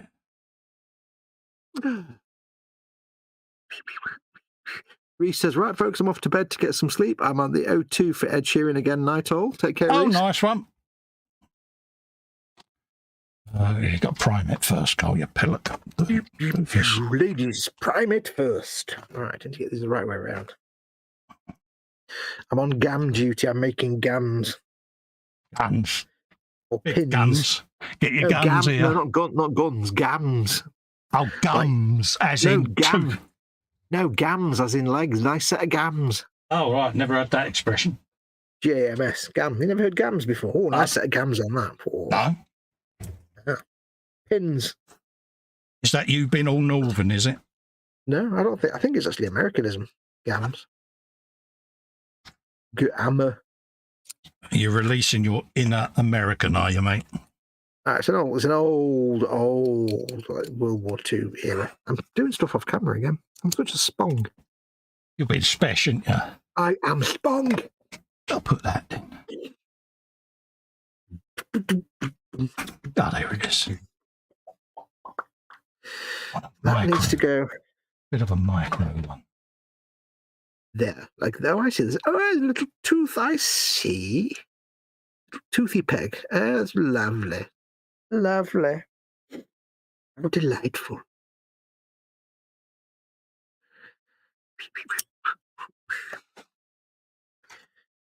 That goes there, and that goes there, and that goes in there like that. Oh, I get it now. Oh, you're good, you are. I'm not really. Trying to pick you up here, mate. I'm like Phil, but I went to the adequate school of whatever is relevant at the time. Philbert went to the adequate school of motor repair. If a job's worth doing, it's worth doing adequately. Might as well. Where did I put the other one? Ah, there it is. Might as well prime that one whilst it's sat there. I found a video the other day of Philbert from Rocco's Modern Life. Oh, right, He was like the neurotic, he was like a neurotic hypochondriac type character. He's like, oh no! And all it was like a little 2-second clip of him on a swing being pushed by Rocco. Yeah. And every time he swings, he goes, I'm going to die! I'm going to die! But it was a 10-hour video. Oh, really? They looped it for 10 hours. And then there's another one that's 10 hours long as Philbert. They're in a library and he says, you turn the page, you wash your hands. You turn the page, you wash. That sounds up there with your Uncle Weavy then, mate. Oh, Uncle Weavy. I must do an Uncle Weavy stream at some point. Yeah. You like Uncle Weavy, don't you? Well, if ever I want somebody to talk about Funtown and spaghetti, it needs to be Uncle Weavy. So yes, folks, we will have an Uncle Weavy stream at some point. This time it'll be in glorious 1440p. Whoa. Oh, now you're talking. 10 hours of Uncle Weavy. Yeah, now you're talking, mate. 1440p of that close-up moustache. Could hear everyone going, yeah, looking forward to that, Fox. They're all like, yeah, bring it. If I didn't know for sure that the guy was an American, I'd say he almost was from Bolton because he's got that man from Bolton moustache. Yeah. It's like man from CNA, but cheaper. Well, the bloke that done it actually reached out, didn't he? I mailed him and said, "Do you mind if I?" Because he's an artist. Yeah. The guy that did it, whose name is Steve Tiffany, and it was about 20 years ago. And I mailed him and said, "Am I allowed to do a live stream with Uncle Wiv?" And he went, "Oh, please let me know when you do."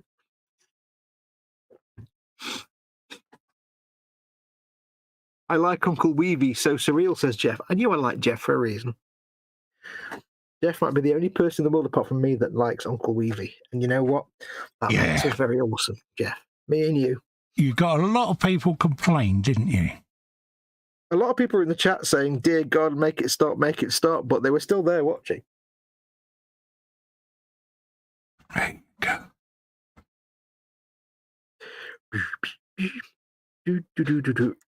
Anyway, there's no other way it to find out. It made you happy, that's the thing. Yeah.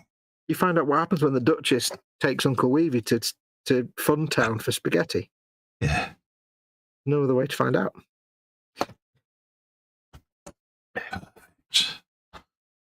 For spaghetti. That's that.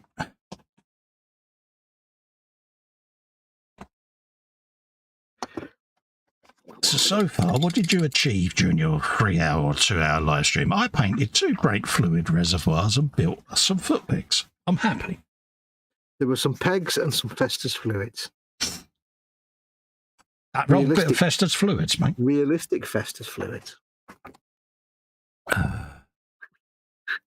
It's good fun. So we got some additional foot pegs. Foot pegs. The new Dave Bull video came out today. Oh, did it? Yep. Talking about his ongoing work with the British Museum for the some Hokusai work that they found. The guy that did, the wave, the famous wood carving of the wave. Yeah, yeah. The same artist. They've got a load of sketches in their archives. Oh, right, yeah.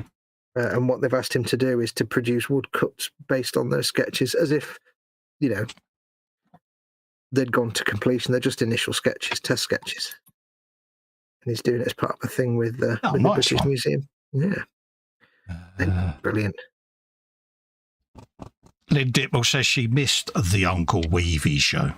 I will do it again. Basically, if I can turn my computer on, start Uncle Weavy going, press stream, and then just walk away for 6 hours. Yeah. It was basically Fox's answer to my fish tank videos, wasn't it? I'll see what kind of carnage comes out of in the chat afterwards.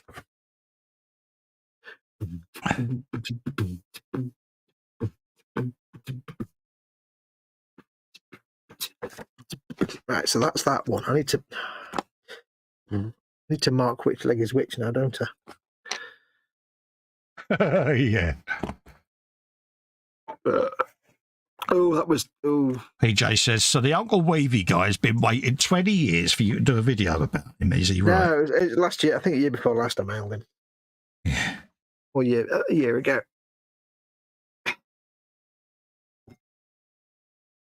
Anyone who ever fiddled with a software thing called Dark Basic back in the day. Oh, blimey, you're going back.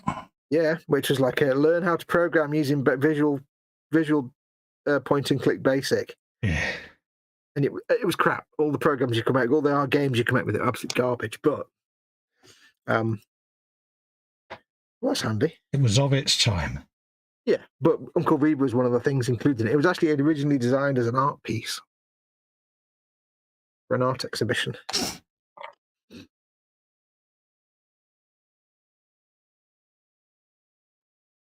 Now I'll know which leg that is because I've written purple on it. I don't know if it's a left leg or a right leg yet. Yeah, I can still remember programming with QBasic. I never tried programming. I got Dark Basic because we were like, let's make a game. Now I remember what happened, actually. My friend and I, he got Quake. Quake had come out. My friend. I had to do it. My friend. Why? What? Why did you have to do Midnight Channel? No, my friend. I had to do it. My friend. Oh, right. It's all right. The joke's gone now that I had to explain it to you. It's like, Just call me Ted. Anyway, so we'd been messing around because you could make your own levels in Quake. You could just build things, and we were like, let's build the entire USS Reliant in Quake engines. Really? We're just making nonsense. And he was like, I said, let's actually make a game. Okay. So we got this a dark basic, and then never did anything with it.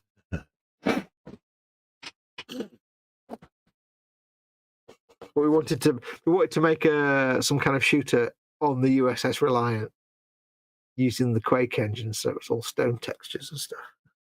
We started building. What did we start building? I think we started building. We started with a basic room. I think we were building a runabout. It says she tried to Google Uncle Weavy and only got Uncle Weegy. Yeah. Yeah. It's Weevy. Weevy.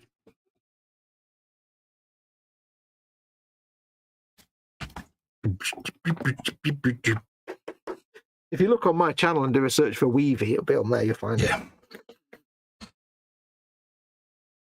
WYSIWYG. What you see is pretty much what you get. Right, so we are going for 72, 71. We should be able to get this other little bit of leg done, I think. Absolutely. Tonight. 72 and 71. Is that your mandatory 2 dudes? What? Oh no, I've not been doing dudes tonight. I've put all my accessories on the dudes, and I'm building the legs of the Sentinel now. Oh, which is like it's like an ATST but for Warhammer. Yeah, I've built one, mate. Of course you have, yeah. That's true. That is. I knew But that. thanks for explaining it to me anyway. Well, I forgot you made one. That's in the dim dark past. It'd be dark before times. Many, many years ago. Dark before times. And before time. There is only one Weavy. There can be only one. There you go. A brake fluid reservoir. You just like the word fluid, don't you? You're supposed to be saying fluids. Fluids. There you go. Fluid. Simple. Look at that. Do you like that, lads? Look at that. Have you a bit of that. It's a brake fluid reservoir that looks reasonably real. Simply made from a bit of clear sprue and a resin cap. Ooh. It reminds me of I was in Tesco's today getting some sushi from Mama Wolf. Yeah. And they have a Vision Express in there. Now, I normally use Specsavers for my glasses, but I went in and they had these sunglasses. They had like a rack of sunglasses, and one of the sunglasses on the rack was like real bold yellow lenses. Oh, right, like my ones I use for filtering the LED lights. Yeah, but kind of twice as bold as that. Yeah.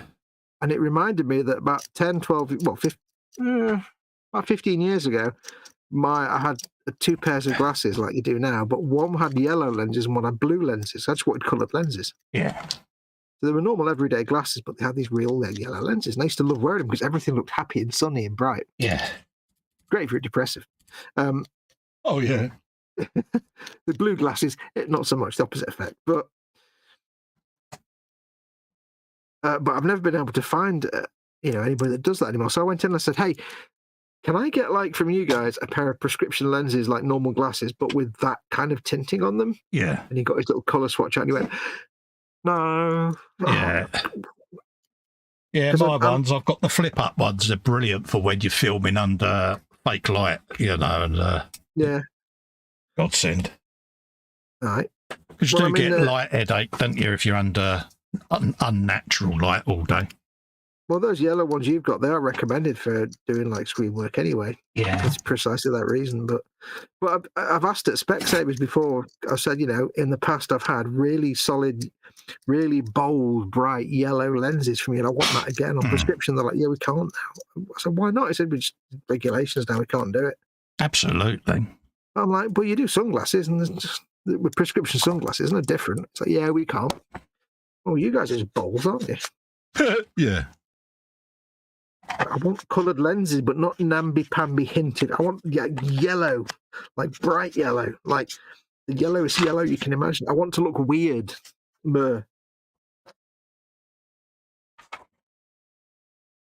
Jeff says he likes the microscopic detail parts that I'm working on. Happy days. You're a girl like that one.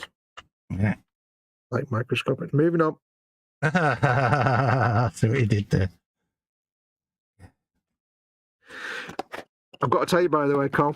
What's that, mate? I hate to do this to you, but I'm on season 3 of Supernatural now. Oh my God, are you? It's so much better than season 1. Yeah, Season 1 is actually really bad. I stopped watching at season 1 because I was losing the will to live. Is it one of them then that I've got to go back to? After season 1, it's kind of stops being internet meme of the week. Oh right, yeah. Or stops being urban legend of the week and turns into have an overarching storyline, and it's actually really good, and it's starting to get funny now as well. Yeah. They've actually started to fit into the characters, so yeah, it's really good now. I'm quite enjoying it.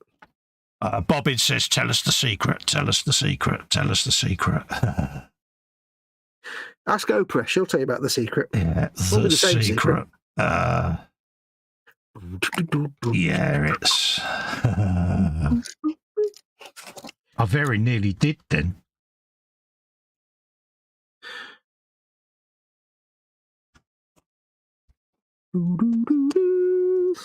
Dr. Smith, the secret is calling you on the white courtesy phone. Dr. Smith, Jeff likes these microscopic parts that I'm working on. Here you go, Jeff, just for you. This chain has got over 200 parts. Chain. It's got 110 individual center pins to go in that give you all of these. I don't know whether that's showing up. Try and focus it, Carl. I can't tell because I get the potato version, so... Yeah, there you go. All of them. And then you've also got all the individual links that go on the outside of the chain. And then you've got all of the individual bolts, bolt heads and everything that go on the engine, the frame to make. So yeah, there's loads of it. Even the little hose clamps, your brake lines for the front forks, all your little brackets and clips that clip all the electrics in. So there's absolutely shed loads still to do for this. All the little brackets, little mesh grills for the carbon fibre panels. It really is a highly detailed detail upset. But if you're like me and that you get the twitches or the shakes, it can be very challenging. So bear that in mind, folks. That chain's a bit like a 1/16th individual metal track set for a tank, but like tiny. Yeah, a bit like the big Rossi bike that I did. That was 1/4 scale chain links. That went together really easy, but the chain has been my nemesis, to be honest with you, because of my twitches and shakes. So I have to do it bit by bit. It's taken a good couple of months, hasn't it? Yeah, I've got my big microscope of seeing this that I use, but yeah, on days where you've got the shakes and the twitches, you might only do 5 or 6 of them, and you're absolutely losing the will to live. Some people find photo etch easy. I did a few years back, but as time's gone on, things have changed now. So, yeah. Can you imagine making some of that photo etch you get for like battleships, where you have to build like entire, like you build the mast with all the antennae and stuff, and you have to weld it with. On the big conning towers and all of that lot. Yes. Yeah, and you get all the radio antennae. You have to literally weld them. Yeah, Edward Candygram says I have seen photos of completed motorcycle models with the individual chain links, and yeah. Lynn says, holy cow, you're going to need an electron. Yeah, I've got a big video microscope, Lynn. And yeah, it's an absolute godsend. But yeah, sorry, mate, go on. It's things like that, the little brackets for underneath the seat for all the reflectors and that, they're all photo etch, you know, and does make it very highly detailed. It's worth doing. You got like photo etch parts on the bottom of the canister for the suspension, you know, so yeah, there's a lot of tiny tinsy wincy detail in there. And then of course on this bike I decided to go the whole hog and carbon fibre decal, like the front mudguard is all carbon fibre decal. So yeah, I just wanted to get a little bit carried away with it. I think Fox is muted. Bless my earphones. No, I was just being quiet. I did actually mute for a second because I was having a coughing fit. Yeah, but yeah. So yeah, I carbon fibred that. Carbon fibred all of the tubes. And all of that, they're all carbon. And I just decal wrapped them because I just thought it needed doing. Being that Wendy kindly sent me the detail upset and that, I thought the least I can do is just add a bit of Festa touch to it. So yeah. Yeah, at least you can do is use it. And then obviously with that, Jeff, there's about 25 parts just of that brake disc. You know, 1mm rivets, a bolt edge that went into that brake disc to assemble them all together. You're a bolthead. So yeah, and as you can see on the destructions, that's just for the brake disc. You know, all the little individual bolts, rivets, all of that lot, just to assemble the brake disc. So it is microscopic stuff, and it has taken me a long time to do, but I've enjoyed it. But I couldn't do it for every bike build, I must admit. I think I would struggle too much. Yeah, but as a one-off, it's a challenge accepted scenario, isn't it? Absolutely. Like, you know well, every genre I do, be it a car, a bike, or a tank, one build out of that genre will always be detailed up. Like one of the cars I'm going to do is going to have all the aftermarket brake pipes and discs, and that's going to be the big GT40. You're a brake pipe. So yeah, I like doing it. I've got one of my tanks has got all the big metal tracks and metal barrels and things like that. But I couldn't do it with every single one because you'd lose the will to live. Do you think you'd ever be up for doing one of them 1/16 scale tanks?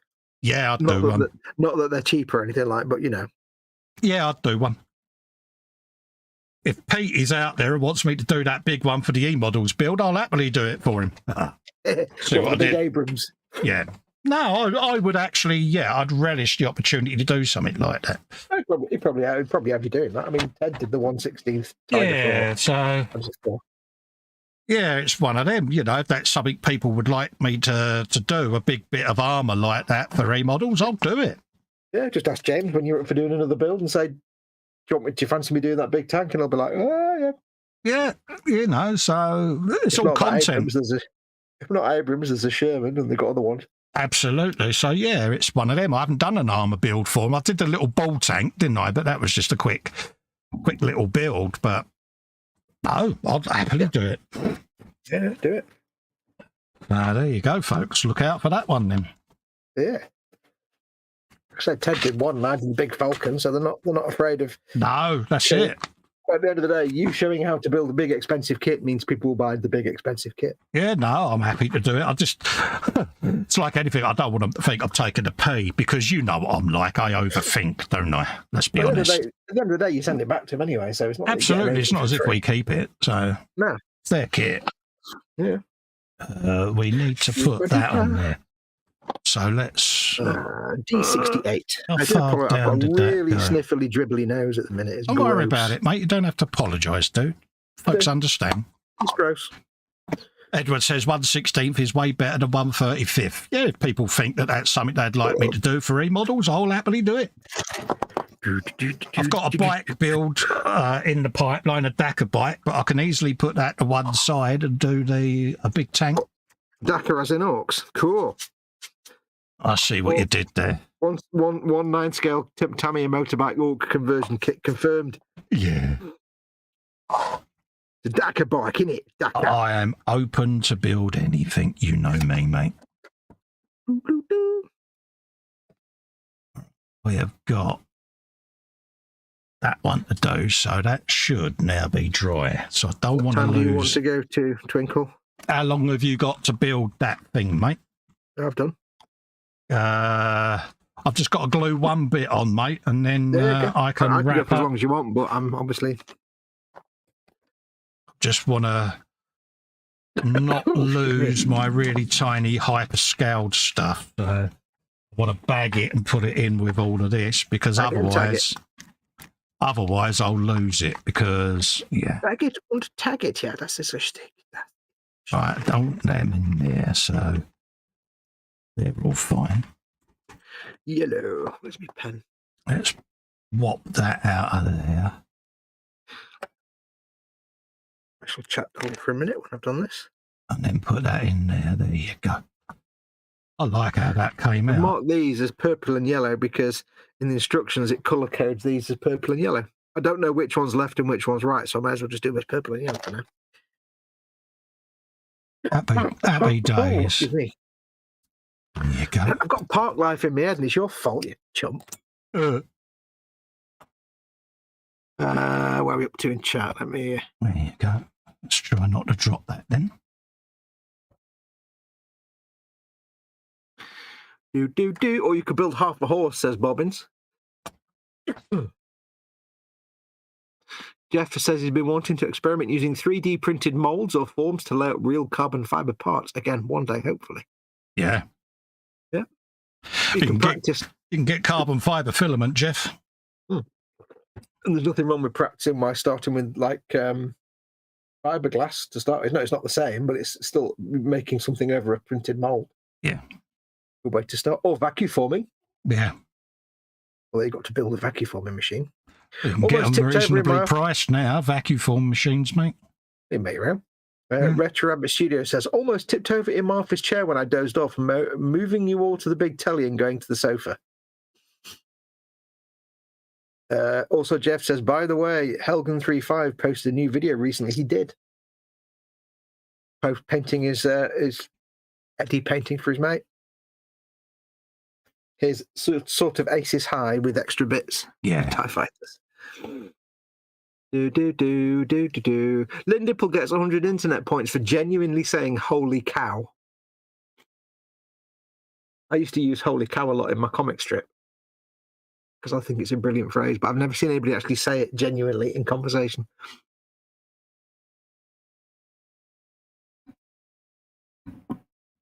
Beep, beep,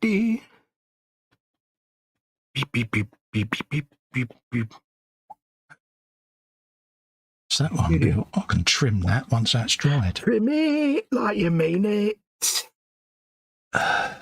Trim it like it's 1999. What's that? Oh, you twit. It's not photo etch, it's a bit of crumb. It's a crumb, you pilch.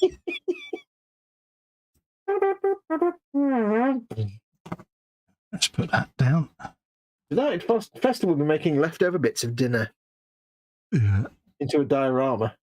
And then we can then cut that one down. And then that'll be the I've got last. me a chat, Dolly Peep, so put lots of comments in while I'm sat here. Yeah, I'll be a couple of minutes, mate, and then I'll be done, mate.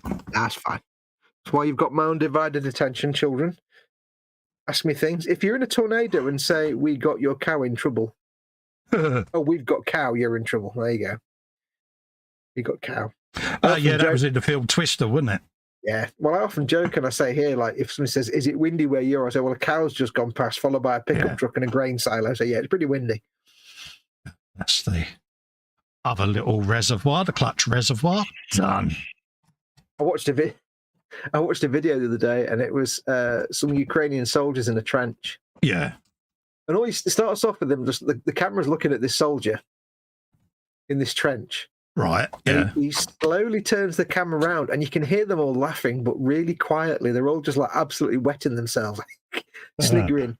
And he looks back, and they look over the top of the trench, and just surrounding them are just these cows just stood there staring at them. And he's like, He says, I think we're surrounded. And he looks up and you just see these cows watching them. And they're right there on the edge of the trench. If you want to see laughing their something heads off. funny, folks, just Google goats in trees. It is so sweet.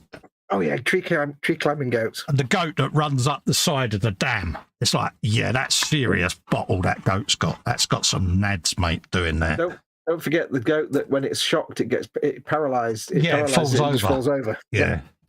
And of course, goats are screaming like people. See, I watch these type of videos. Like I watch a lot of the farrier videos where the guys go around shoeing horses. I find that really is great ASMR. Yeah, you don't ever want to reveal, Colin, that your search history on YouTube involves a lot of goats. Yeah. You probably might regret that now. Right, let's put them in there because I will searching for goat content. I will lose them. Look how microscopic they are, Jeff. That's the brake and clutch fluid reservoir for the bike. Like that. I'm easily pleased, didn't I? You are. But yeah. There's a game for you then. I think it came out on PC. Goat Simulator. Yes, that's the point. Yeah, you've said about that before. It's silly and fun. Absolutely. Goat Simulator. It's so silly that when they made the second game, they called it Goat Simulator 3 just to piss everybody off. Oh, really? Yeah, there was never any Goat Simulator 2. Oh, God, what I like. What's the second game called? Goat Simulator 3. Yeah, that makes logical sense. Let's put them in there. Thought you was going to do beatboxing. I did. I know, I'm impressed. All right, I think I can put that safely away now because the handlebars came with, this was the kit's attempt at a brake and clutch fluid reservoir. See him? One there on the tip of the thumb and the other one there. Now, I think what I've made there looks a lot more realistic. There you go. It's better. Yeah, you know what I mean? So I'm agreeing. So there you go, folks. Hopefully I haven't bored you too much with what I've done tonight.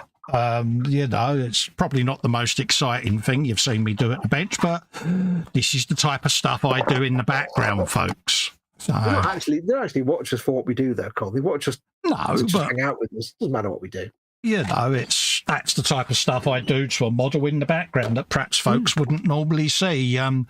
Next week, you'll get to see me make heater hoses, brake lines and ignition leads for my Land Rover because that's super exciting to look forward to, that is. But, yeah. Hose. They're hose. Got some hose. But, yeah, so I've enjoyed that. It's been nice to just sit and chill because, yeah. Jeff says, tiny, precise parts are awesome to behold. Oh, bless him.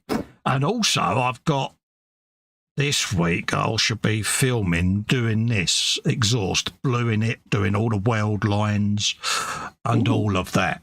So that'll be coming up in an upcoming video. So you'll get to see all of that lovely exhaust bluingness.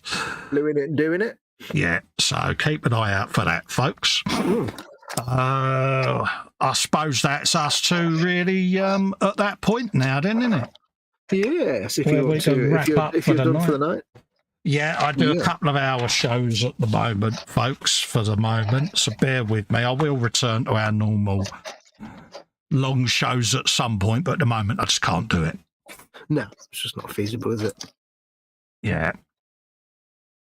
What's that? He said, this isn't a joke, says Retro. All of my neighbours with children have put up signs in their front gardens that say, slow, children at play.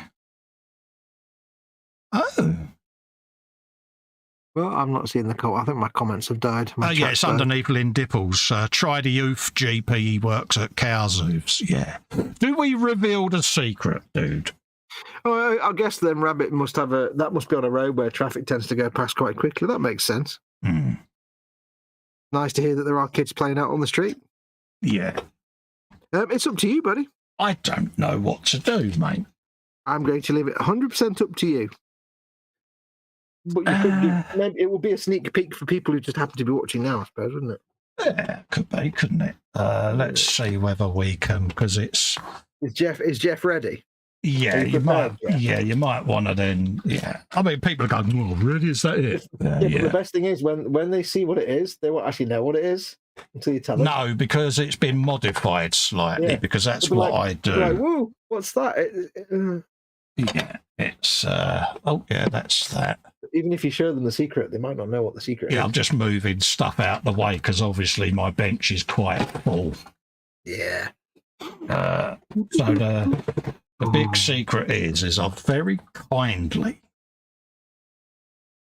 been helped out to get that bad boy. Now, what do you think that is? They were looking at it going,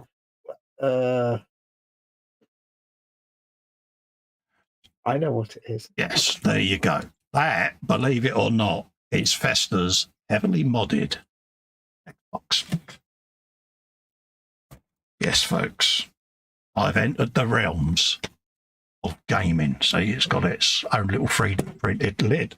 But me being me, being that it's on the bench at the moment, it would have been smothered in paint, chips and all of that lot. So I've kind of wrapped it. Now, I saw this wrap and liked it, but apparently it's a game. It's in a game, and Fox is so impressed with me. So yeah, it's Claptrap from the Borderlands games, who's a brilliant character that everybody deliberately is intended to hate, but I love him. So yeah, where I was using my I used to smoke fund to pay for the Rossi bike, my I used to smoke fund is now paying a little monthly instalment for my Xbox.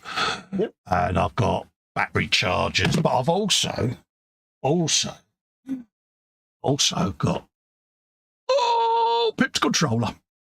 And it's funny because Debbie, my MS nurse, said that gaming would be a good way of keeping my brain and eye coordination and cognitive reflexes going. So, yeah.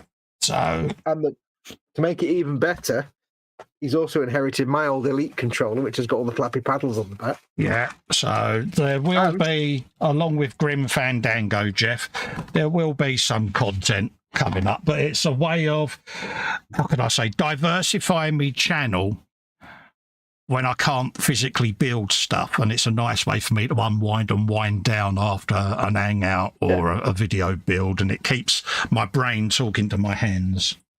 Mm. And you've also been able to acquire, via various methods, a large selection of games. Absolutely.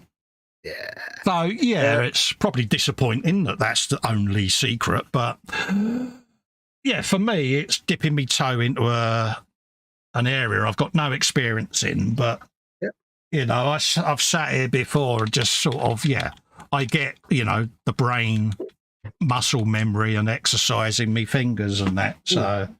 Keep in mind that Festa's got no experience at all of console gaming, so he's got no experience with the controller. He's got no idea what the buttons on the controller do. I've got no idea. My last experience with a console was playing Canis Canem on my PS2, and before that was Sonic the Hedgehog on my Sega Mega Drive. So I'm not what you would class as an experienced, prolific gamer. I know nothing. So, of course, what you do when you've got no experience is dive in straight away and get a Series X. Absolutely. Edward says, I said an Xbox weeks ago. You may well have done. He did, actually, but I wasn't going to say anything. Yeah. So, the secret is Claptrap, says Jeff. It's something to take my mind off when I can't build, but still be doing something constructive. So, yeah. Like we've said before, that it may come a point in the future at some point when you just can't do much modelling at all. Yeah. And if you didn't have something else to do, your channel would just stop. Absolutely. So, this way, you've got something you can... Well, I can still put a bit of content out on times when I can't physically build models. And dare I say it, me making a complete and utter plonker of myself whilst trying to learn gaming. Yeah. Is going to be, because I expect fully to be mocked. Oh, yeah. I mean, apart from the physical therapy side of it, which is brilliant, it's just another avenue to get content on your channel. So you're giving people something to look at. Absolutely. Lyd says, sounds like me, no experience with consoles. This is it. You know, if it wasn't for my ex-smoking fund, I wouldn't have it, put it that way. And H was like, do you want to choose another part work now that we can reinstate your non-smoking fund? Because we've been a bit skint lately. So I was saying to her, use it to pay bills and things, but we're back on our feet now. She said, you can have your smoking fund back. And I said, well, if they do this, then use it for that. So that was it. So I cannot wait to watch you play games. When I sent him the picture, look what I've been allowed to get, he kind of immediately fell over. Can we do an hangout? Can we do an hangout? Can we do an hangout? Yeah, I said, I want to sit with you and go through all the menus when you set it up because it's just great. I said, you'll spend an hour just going through the menus. I had no clue. I just looked at it and he said, what are you doing? I said, I'm staring at the screen with loads of stuff on that I don't know what it all is. So massive thanks, because he sat there with us and helped me set it all up. Because I honestly, folks, did not and still do not have a clue. The thing is, it's fun just to sit and look at the menu and go through all the options and twiddle with them. I'm excited, don't get me wrong, but I'm also excruciatingly nervous because I ain't got a clue. I know nothing about it. So when I do start streaming, bear in mind I am a complete noob. Man. I mean, you can play it before you stream, or you can just start streaming. But I mean, since he told me, I've just been basically squeeing constantly 24/7. Yeah, because the thing I've said to Colin is that, like, you know, he's now got access to a whole mess of games. Mm. And I can look at the games that you've got on your console now, Col, and I look at all those games, most of which I played, and that's 20 years of experience that I've had playing all these games for the first time, and you're going to experience all that. Well, you've openly said it, haven't you, that you wished you was in my situation where you could totally learn everything all over again. And yeah, because playing a game for the second or third time is always fun, but it's never as fun as the first time you play it when you don't know what's coming next. And you've got all these games on that console, all these amazing games to play, simple stuff, you have Halo and all the different things. There's like absolutely. Lynn says, which one did you get? It's an Xbox Series X. Yeah. It's, how can I say, a very daunting prospect. I'm not going to rush into it. I've bought it as a long-term thing for when, especially if I'm out the loop for a while, I can sit and do something and put something up on the channel and relax myself. So well, I am really nervous about learning it because you know what I'm like. I put myself under pressure to learn stuff quickly, and I just want to enjoy it.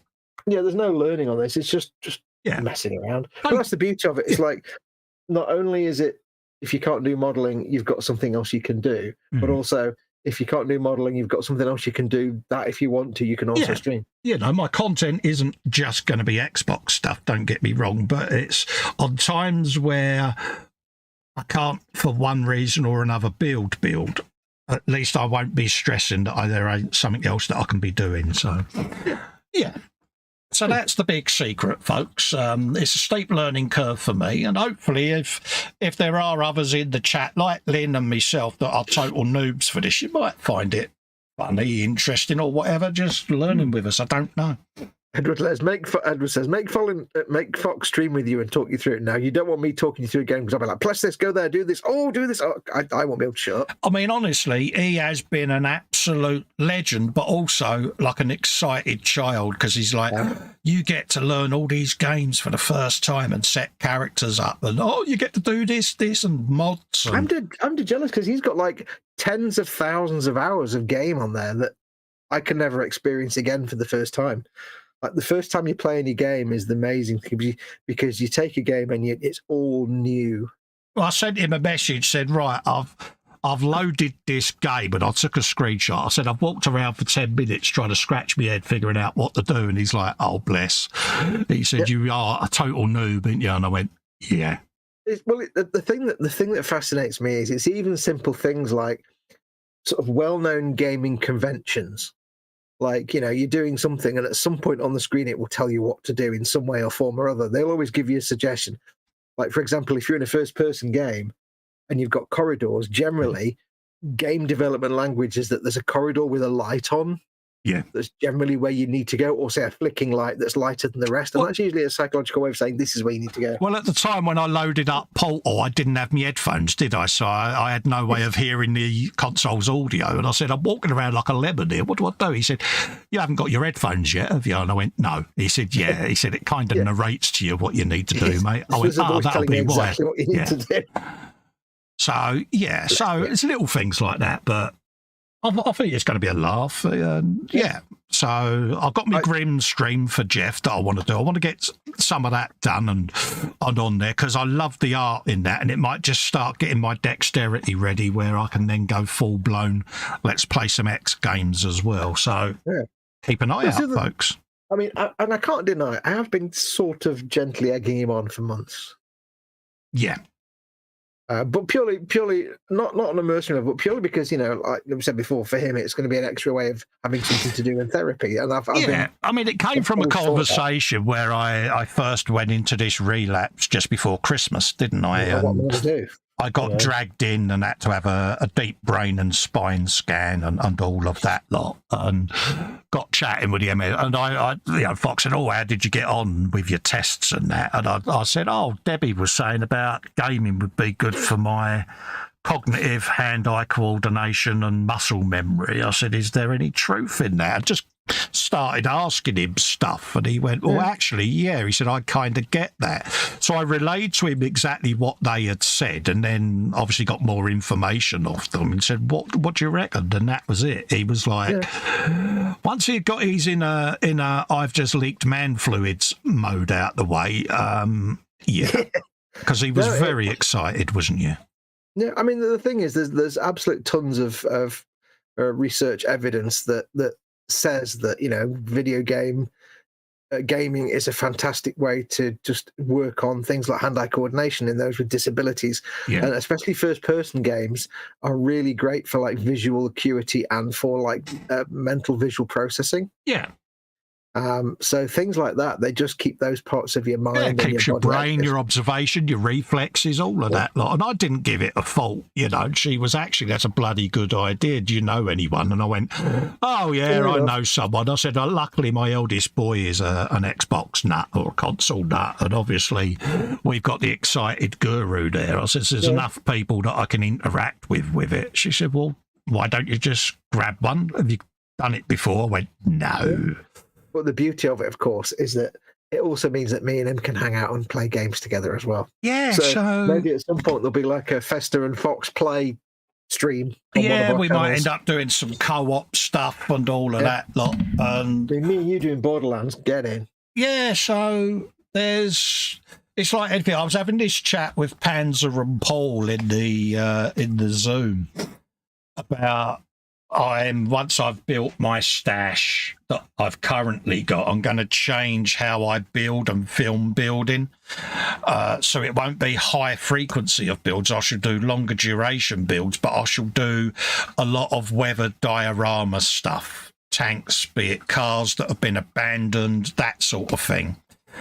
So that if I'm having bad times doing shiny, I could just do a weathered build and slow it down a bit, and then that's where the gaming's fell in. I'm having to look long term on how I can keep content coming as my MS is gaining pace on me now, is the easiest way of saying it.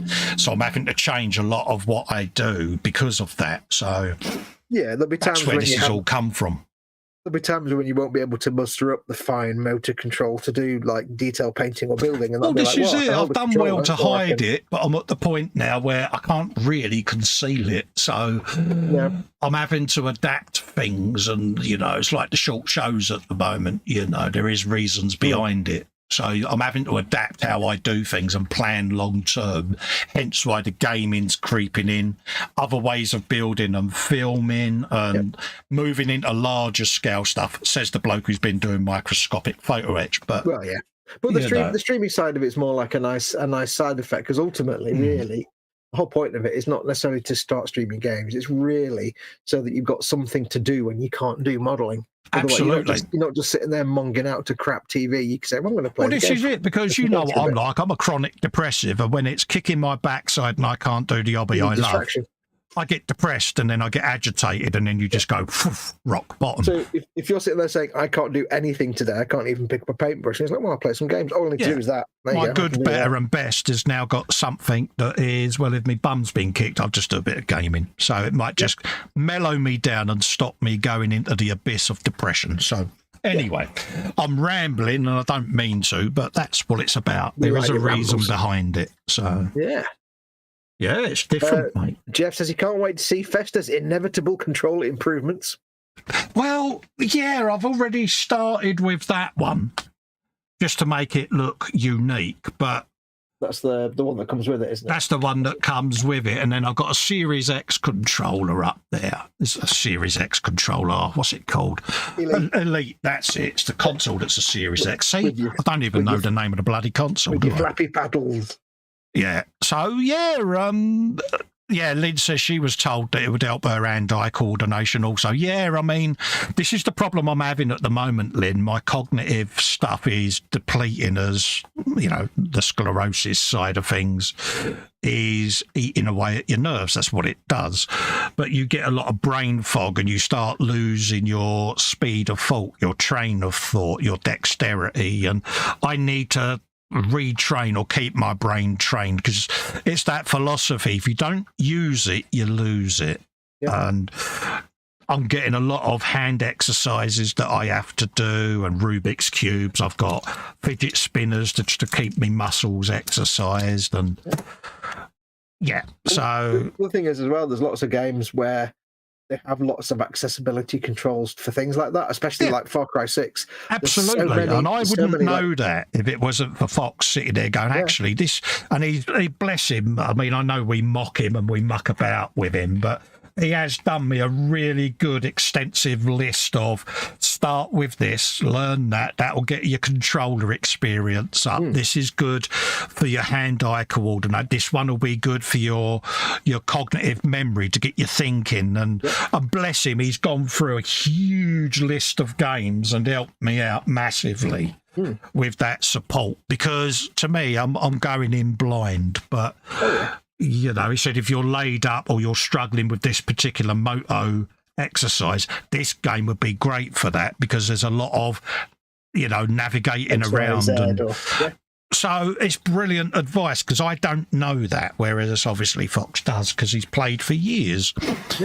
Lynn says I'm going to get an Xbox when I can. Yeah, because you're the same, Lynn. You've had a brain problem, and anyone that's gone through that, I was quite impressed with Far Cry 6 with their like accessibility controls, because there's things like there's loads of options for like motor controls.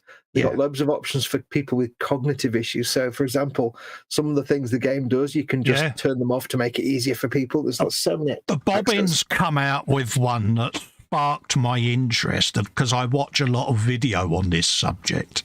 The Bobbins says, and then you could get into VR. That'll be fun. I've heard a lot about that. I've seen the headsets. My boy's got a contraption that he wears. VR's the one with the camera in front of your face, isn't it? With your eyes. Yeah, you have the headset. Yeah, where you're totally immersed, and I find that quite an interesting concept. Try it out on your Can you stream from that headset so that the audience can see what you're streaming or seeing through that? Well, you run it off your PC, so you just stream it from the PC. Chris does a lot of VR streams. Okay, so this is my naivety, but it was things like the capture card, wasn't it? You know, little stuff like that. I think I've frozen, haven't I? But a little bit, yeah. So apologies for that, folks. But yeah, if you're seeing a stationary screen, mine's the one that's frozen. Yeah. Oh yeah, I know why. It's me webcam under there's messing around. Yeah, I know exactly what it is. It's because I leant on my. Did you lean on a thing? No, it's I've got a extensor cable that runs my webcam. Underneath, and it's literally just thing it. So if I do that and that, there you go. Yeah. Rabbit says you can last maybe 20 minutes in VR. Yeah, before you go and buy a VR rig for your computer, for your PC, Try out. Is it Lexi's? Yeah. Try He's his already said to me, he said, don't go out and buy one until you've tried it. He said, because he said, where you've got MS, he said, you might find it might mess with your inner ear and stuff, your balance. Yeah, your equilibrium. Is that? Yeah, that's the word. He said, because obviously, he said, you fall a lot, you stumble a lot when you're trying to walk through doors and that. He said, you'd need to be sitting when you do it. He said, but also, if you've done it for a while, he said, and then you suddenly try to get up and go about, he said, it might make you a little off kilter. He said, so give it a try with me around, see how you get on. He said, and then obviously I can walk with you afterwards. He said, because if it does mess with you, he said, then it's not worth you buying. For a lot of people, it's a motion sickness thing where they're moving in the game and walking around, but they're not physically moving. Yeah. So that's why in a lot of games you don't actually physically walk around. You just teleport from one place to the next. You just jump instantly to avoid that. See, I wouldn't have thought of that, but when he said that, I actually then sat and thought about it and thought, actually, he's got a point there. Yeah, Lyd says equilibrium. Yeah. See, I've always been intrigued by VR, but because I've got my amblyopia in one eye, which is the eye that doesn't really do anything, my brain kind of mostly ignores it. Yeah. It wouldn't even be a guarantee that I would get anything resembling stereoscopic vision. I mean, with me, when I head towards doors, I always stick one hand out towards the wall. Because no matter how hard you try, you will bump into the door frame. You will bump into cabinets. It's very difficult because it's like having two 20-stone bodybuilders next to you, pushing you in opposing directions. Yeah. And so navigating for me, I do bump into things. I do stumble. That's why I don't go out in public, because I bump into people and I'm forever saying sorry. And I'm a big fella, and when I bump into someone, it probably hurts them as well. So it's all to do with your motor control. Yeah, and it's all over the place. And equilibrium. that's why he said about that. And I thought, it's a valid point. So, yeah. Lyd says, that's why she can't do VR because of her equilibrium. Helen's the same. Helen's one of those. She can't do roller coasters or anything like that. With Helen, if you was to just lean on her and push her to one side, she will fall over. She can't ride a push bike or anything like that because she's got no balance. Yeah, I think it's the kind of thing that you would potentially love, but I think it will actually give you more problems than it would be worth. So definitely have a go at Lexi's first. It certainly sounds an interesting concept, Bobbins. I do watch a lot of documentary style stuff into the whole VR thing, and I do find it an interesting thing. But I'll probably do that with Lex and see how I get on with it. But it's definitely something to look forward to. There's still not a great amount of games for it anyway. It's still a bit of a fad at the moment.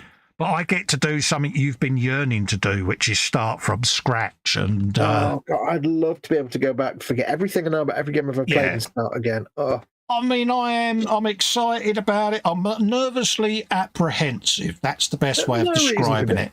Because a lot of people that watch gaming streams want to see fast games been played at lightning speed or the newest game, and then there's going to be me sitting there going, how do I turn left again? Those people are chuds that watch Call of Duty streams. They don't count as actual people. But for me, it's like anything. I'm the same with this hobby. There's always someone out there that's building their first model, playing their first console game. We all have to learn from somewhere. It's like learning an instrument. We all sound awful, and then suddenly you hit that sweet spot. We all have to learn. So if ever you want to feel less nervous about being a noob, remember Grandma Shirley. She's 84, and her son, what was it he did? Her son was a gamer and had a gaming PC, and he told her about Skyrim and got her to try it out, and she'd never played a video game in her life. She was 78, 89 or something, 82, 83 or something. And she started playing Skyrim with no experience of video games, and within a year, she was a world-famous live streamer playing Skyrim because she was lovely, and she's like a little granny. She's like, "Hello, kids! Today we're going to play," and she played Skyrim, and she loved it. And she's actually going to be in the next Skyrim game. Well, if it's any console, my mum was 81 when she had her first tattoo. Yeah, I thought that was brilliant. Yeah, so if Grandma Shirley can become an internet legend playing Skyrim at her pace. And she narrates the story she's doing as she plays it within the game and stuff. She's adorable, but yeah, I wouldn't worry about it. No, it's one of those. It's just something different, you know. And people have been busting my nuts asking what the secret is, and it's like, well, that's what it is. It's just a different way of diversifying the content, but also being able to keep putting content out as well. And I get very acutely aware if I haven't put regular videos up, I start getting anxious. So in this situation, I can still put stuff out. PJ's going to bed. No worries, PJ. Catch you later, mate. Rabbit says, watching Fox faff about in the Boston wasteland is one of my favourite things. I must get back to doing Fallout 4 then. Yeah, it's one of them. So, you know, we've sat and spoke about collaborating on stuff and doing stuff. So it's just given us a perspective of perhaps future content when either of us may not be able to build for whatever reason. Yeah. Be it Fox with real life issues or me. And we've both been chatting about this for a while because we've been very irregular with our content, whereas this would give us a way of perhaps putting something out for you folks that would be, I mean, I'm kind of depending on it at the minute, so that's... Yeah, PJ says Sunday at 2 p.m. Yes, mate. We'll be doing our Festa and Friends on Sunday, so we're going to love and leave you with now that the secret's out. Well done, Edward. Have your dinner and chill out for a bit. And we look forward to seeing you Sunday. And also keep an eye out for Fox's channel by ringing the bell, because there may be some info coming out on what we're going to do with the Warhammer stuff. We might change day, we might change times, just to sort things out on that. So keep an eye out, folks. We will let you know. Yeah, I didn't do a stream today, by the way, but I am doing one today, Saturday. It might be like 3 or 4 o'clock, though, and not at midday. So keep an eye on mine I'll post it when it's ready. Yeah. Lynn says, watch Chris' channel Sunday. Katie plays VR. Oh, I'll have a look at that. Yeah, they do VR on his channel. Yeah. It's a good way of seeing what there is. Absolutely. So, so on that note, at least you all know what it is now. And me and Fox will see you. Ooh, there's no E-Models Monday, is there? Nope, not this week. Our next one together will be the Wednesday show at the bench then, won't it? Yes. So keep an eye out for that. And enjoy the rest of your weekend. Tune into our channels. Are you streaming Sunday gaming? I don't know. It depends. Yeah, it's too far ahead to plan in it at the moment. I don't know yet. So keep an eye out anyway, folks, for the notifications. And until the next one, we'll see you then. Thanks for keeping us both company. Stay safe, everyone. See you soon. Bye.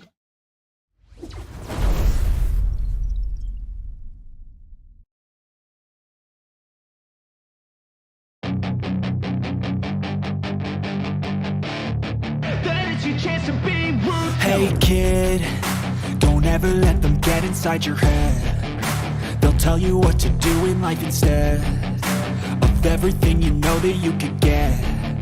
Don't let them guide your life towards regret. I'll fight for what I love with every breath. My past is filled with things I won't forget. I use them all to push me to my best.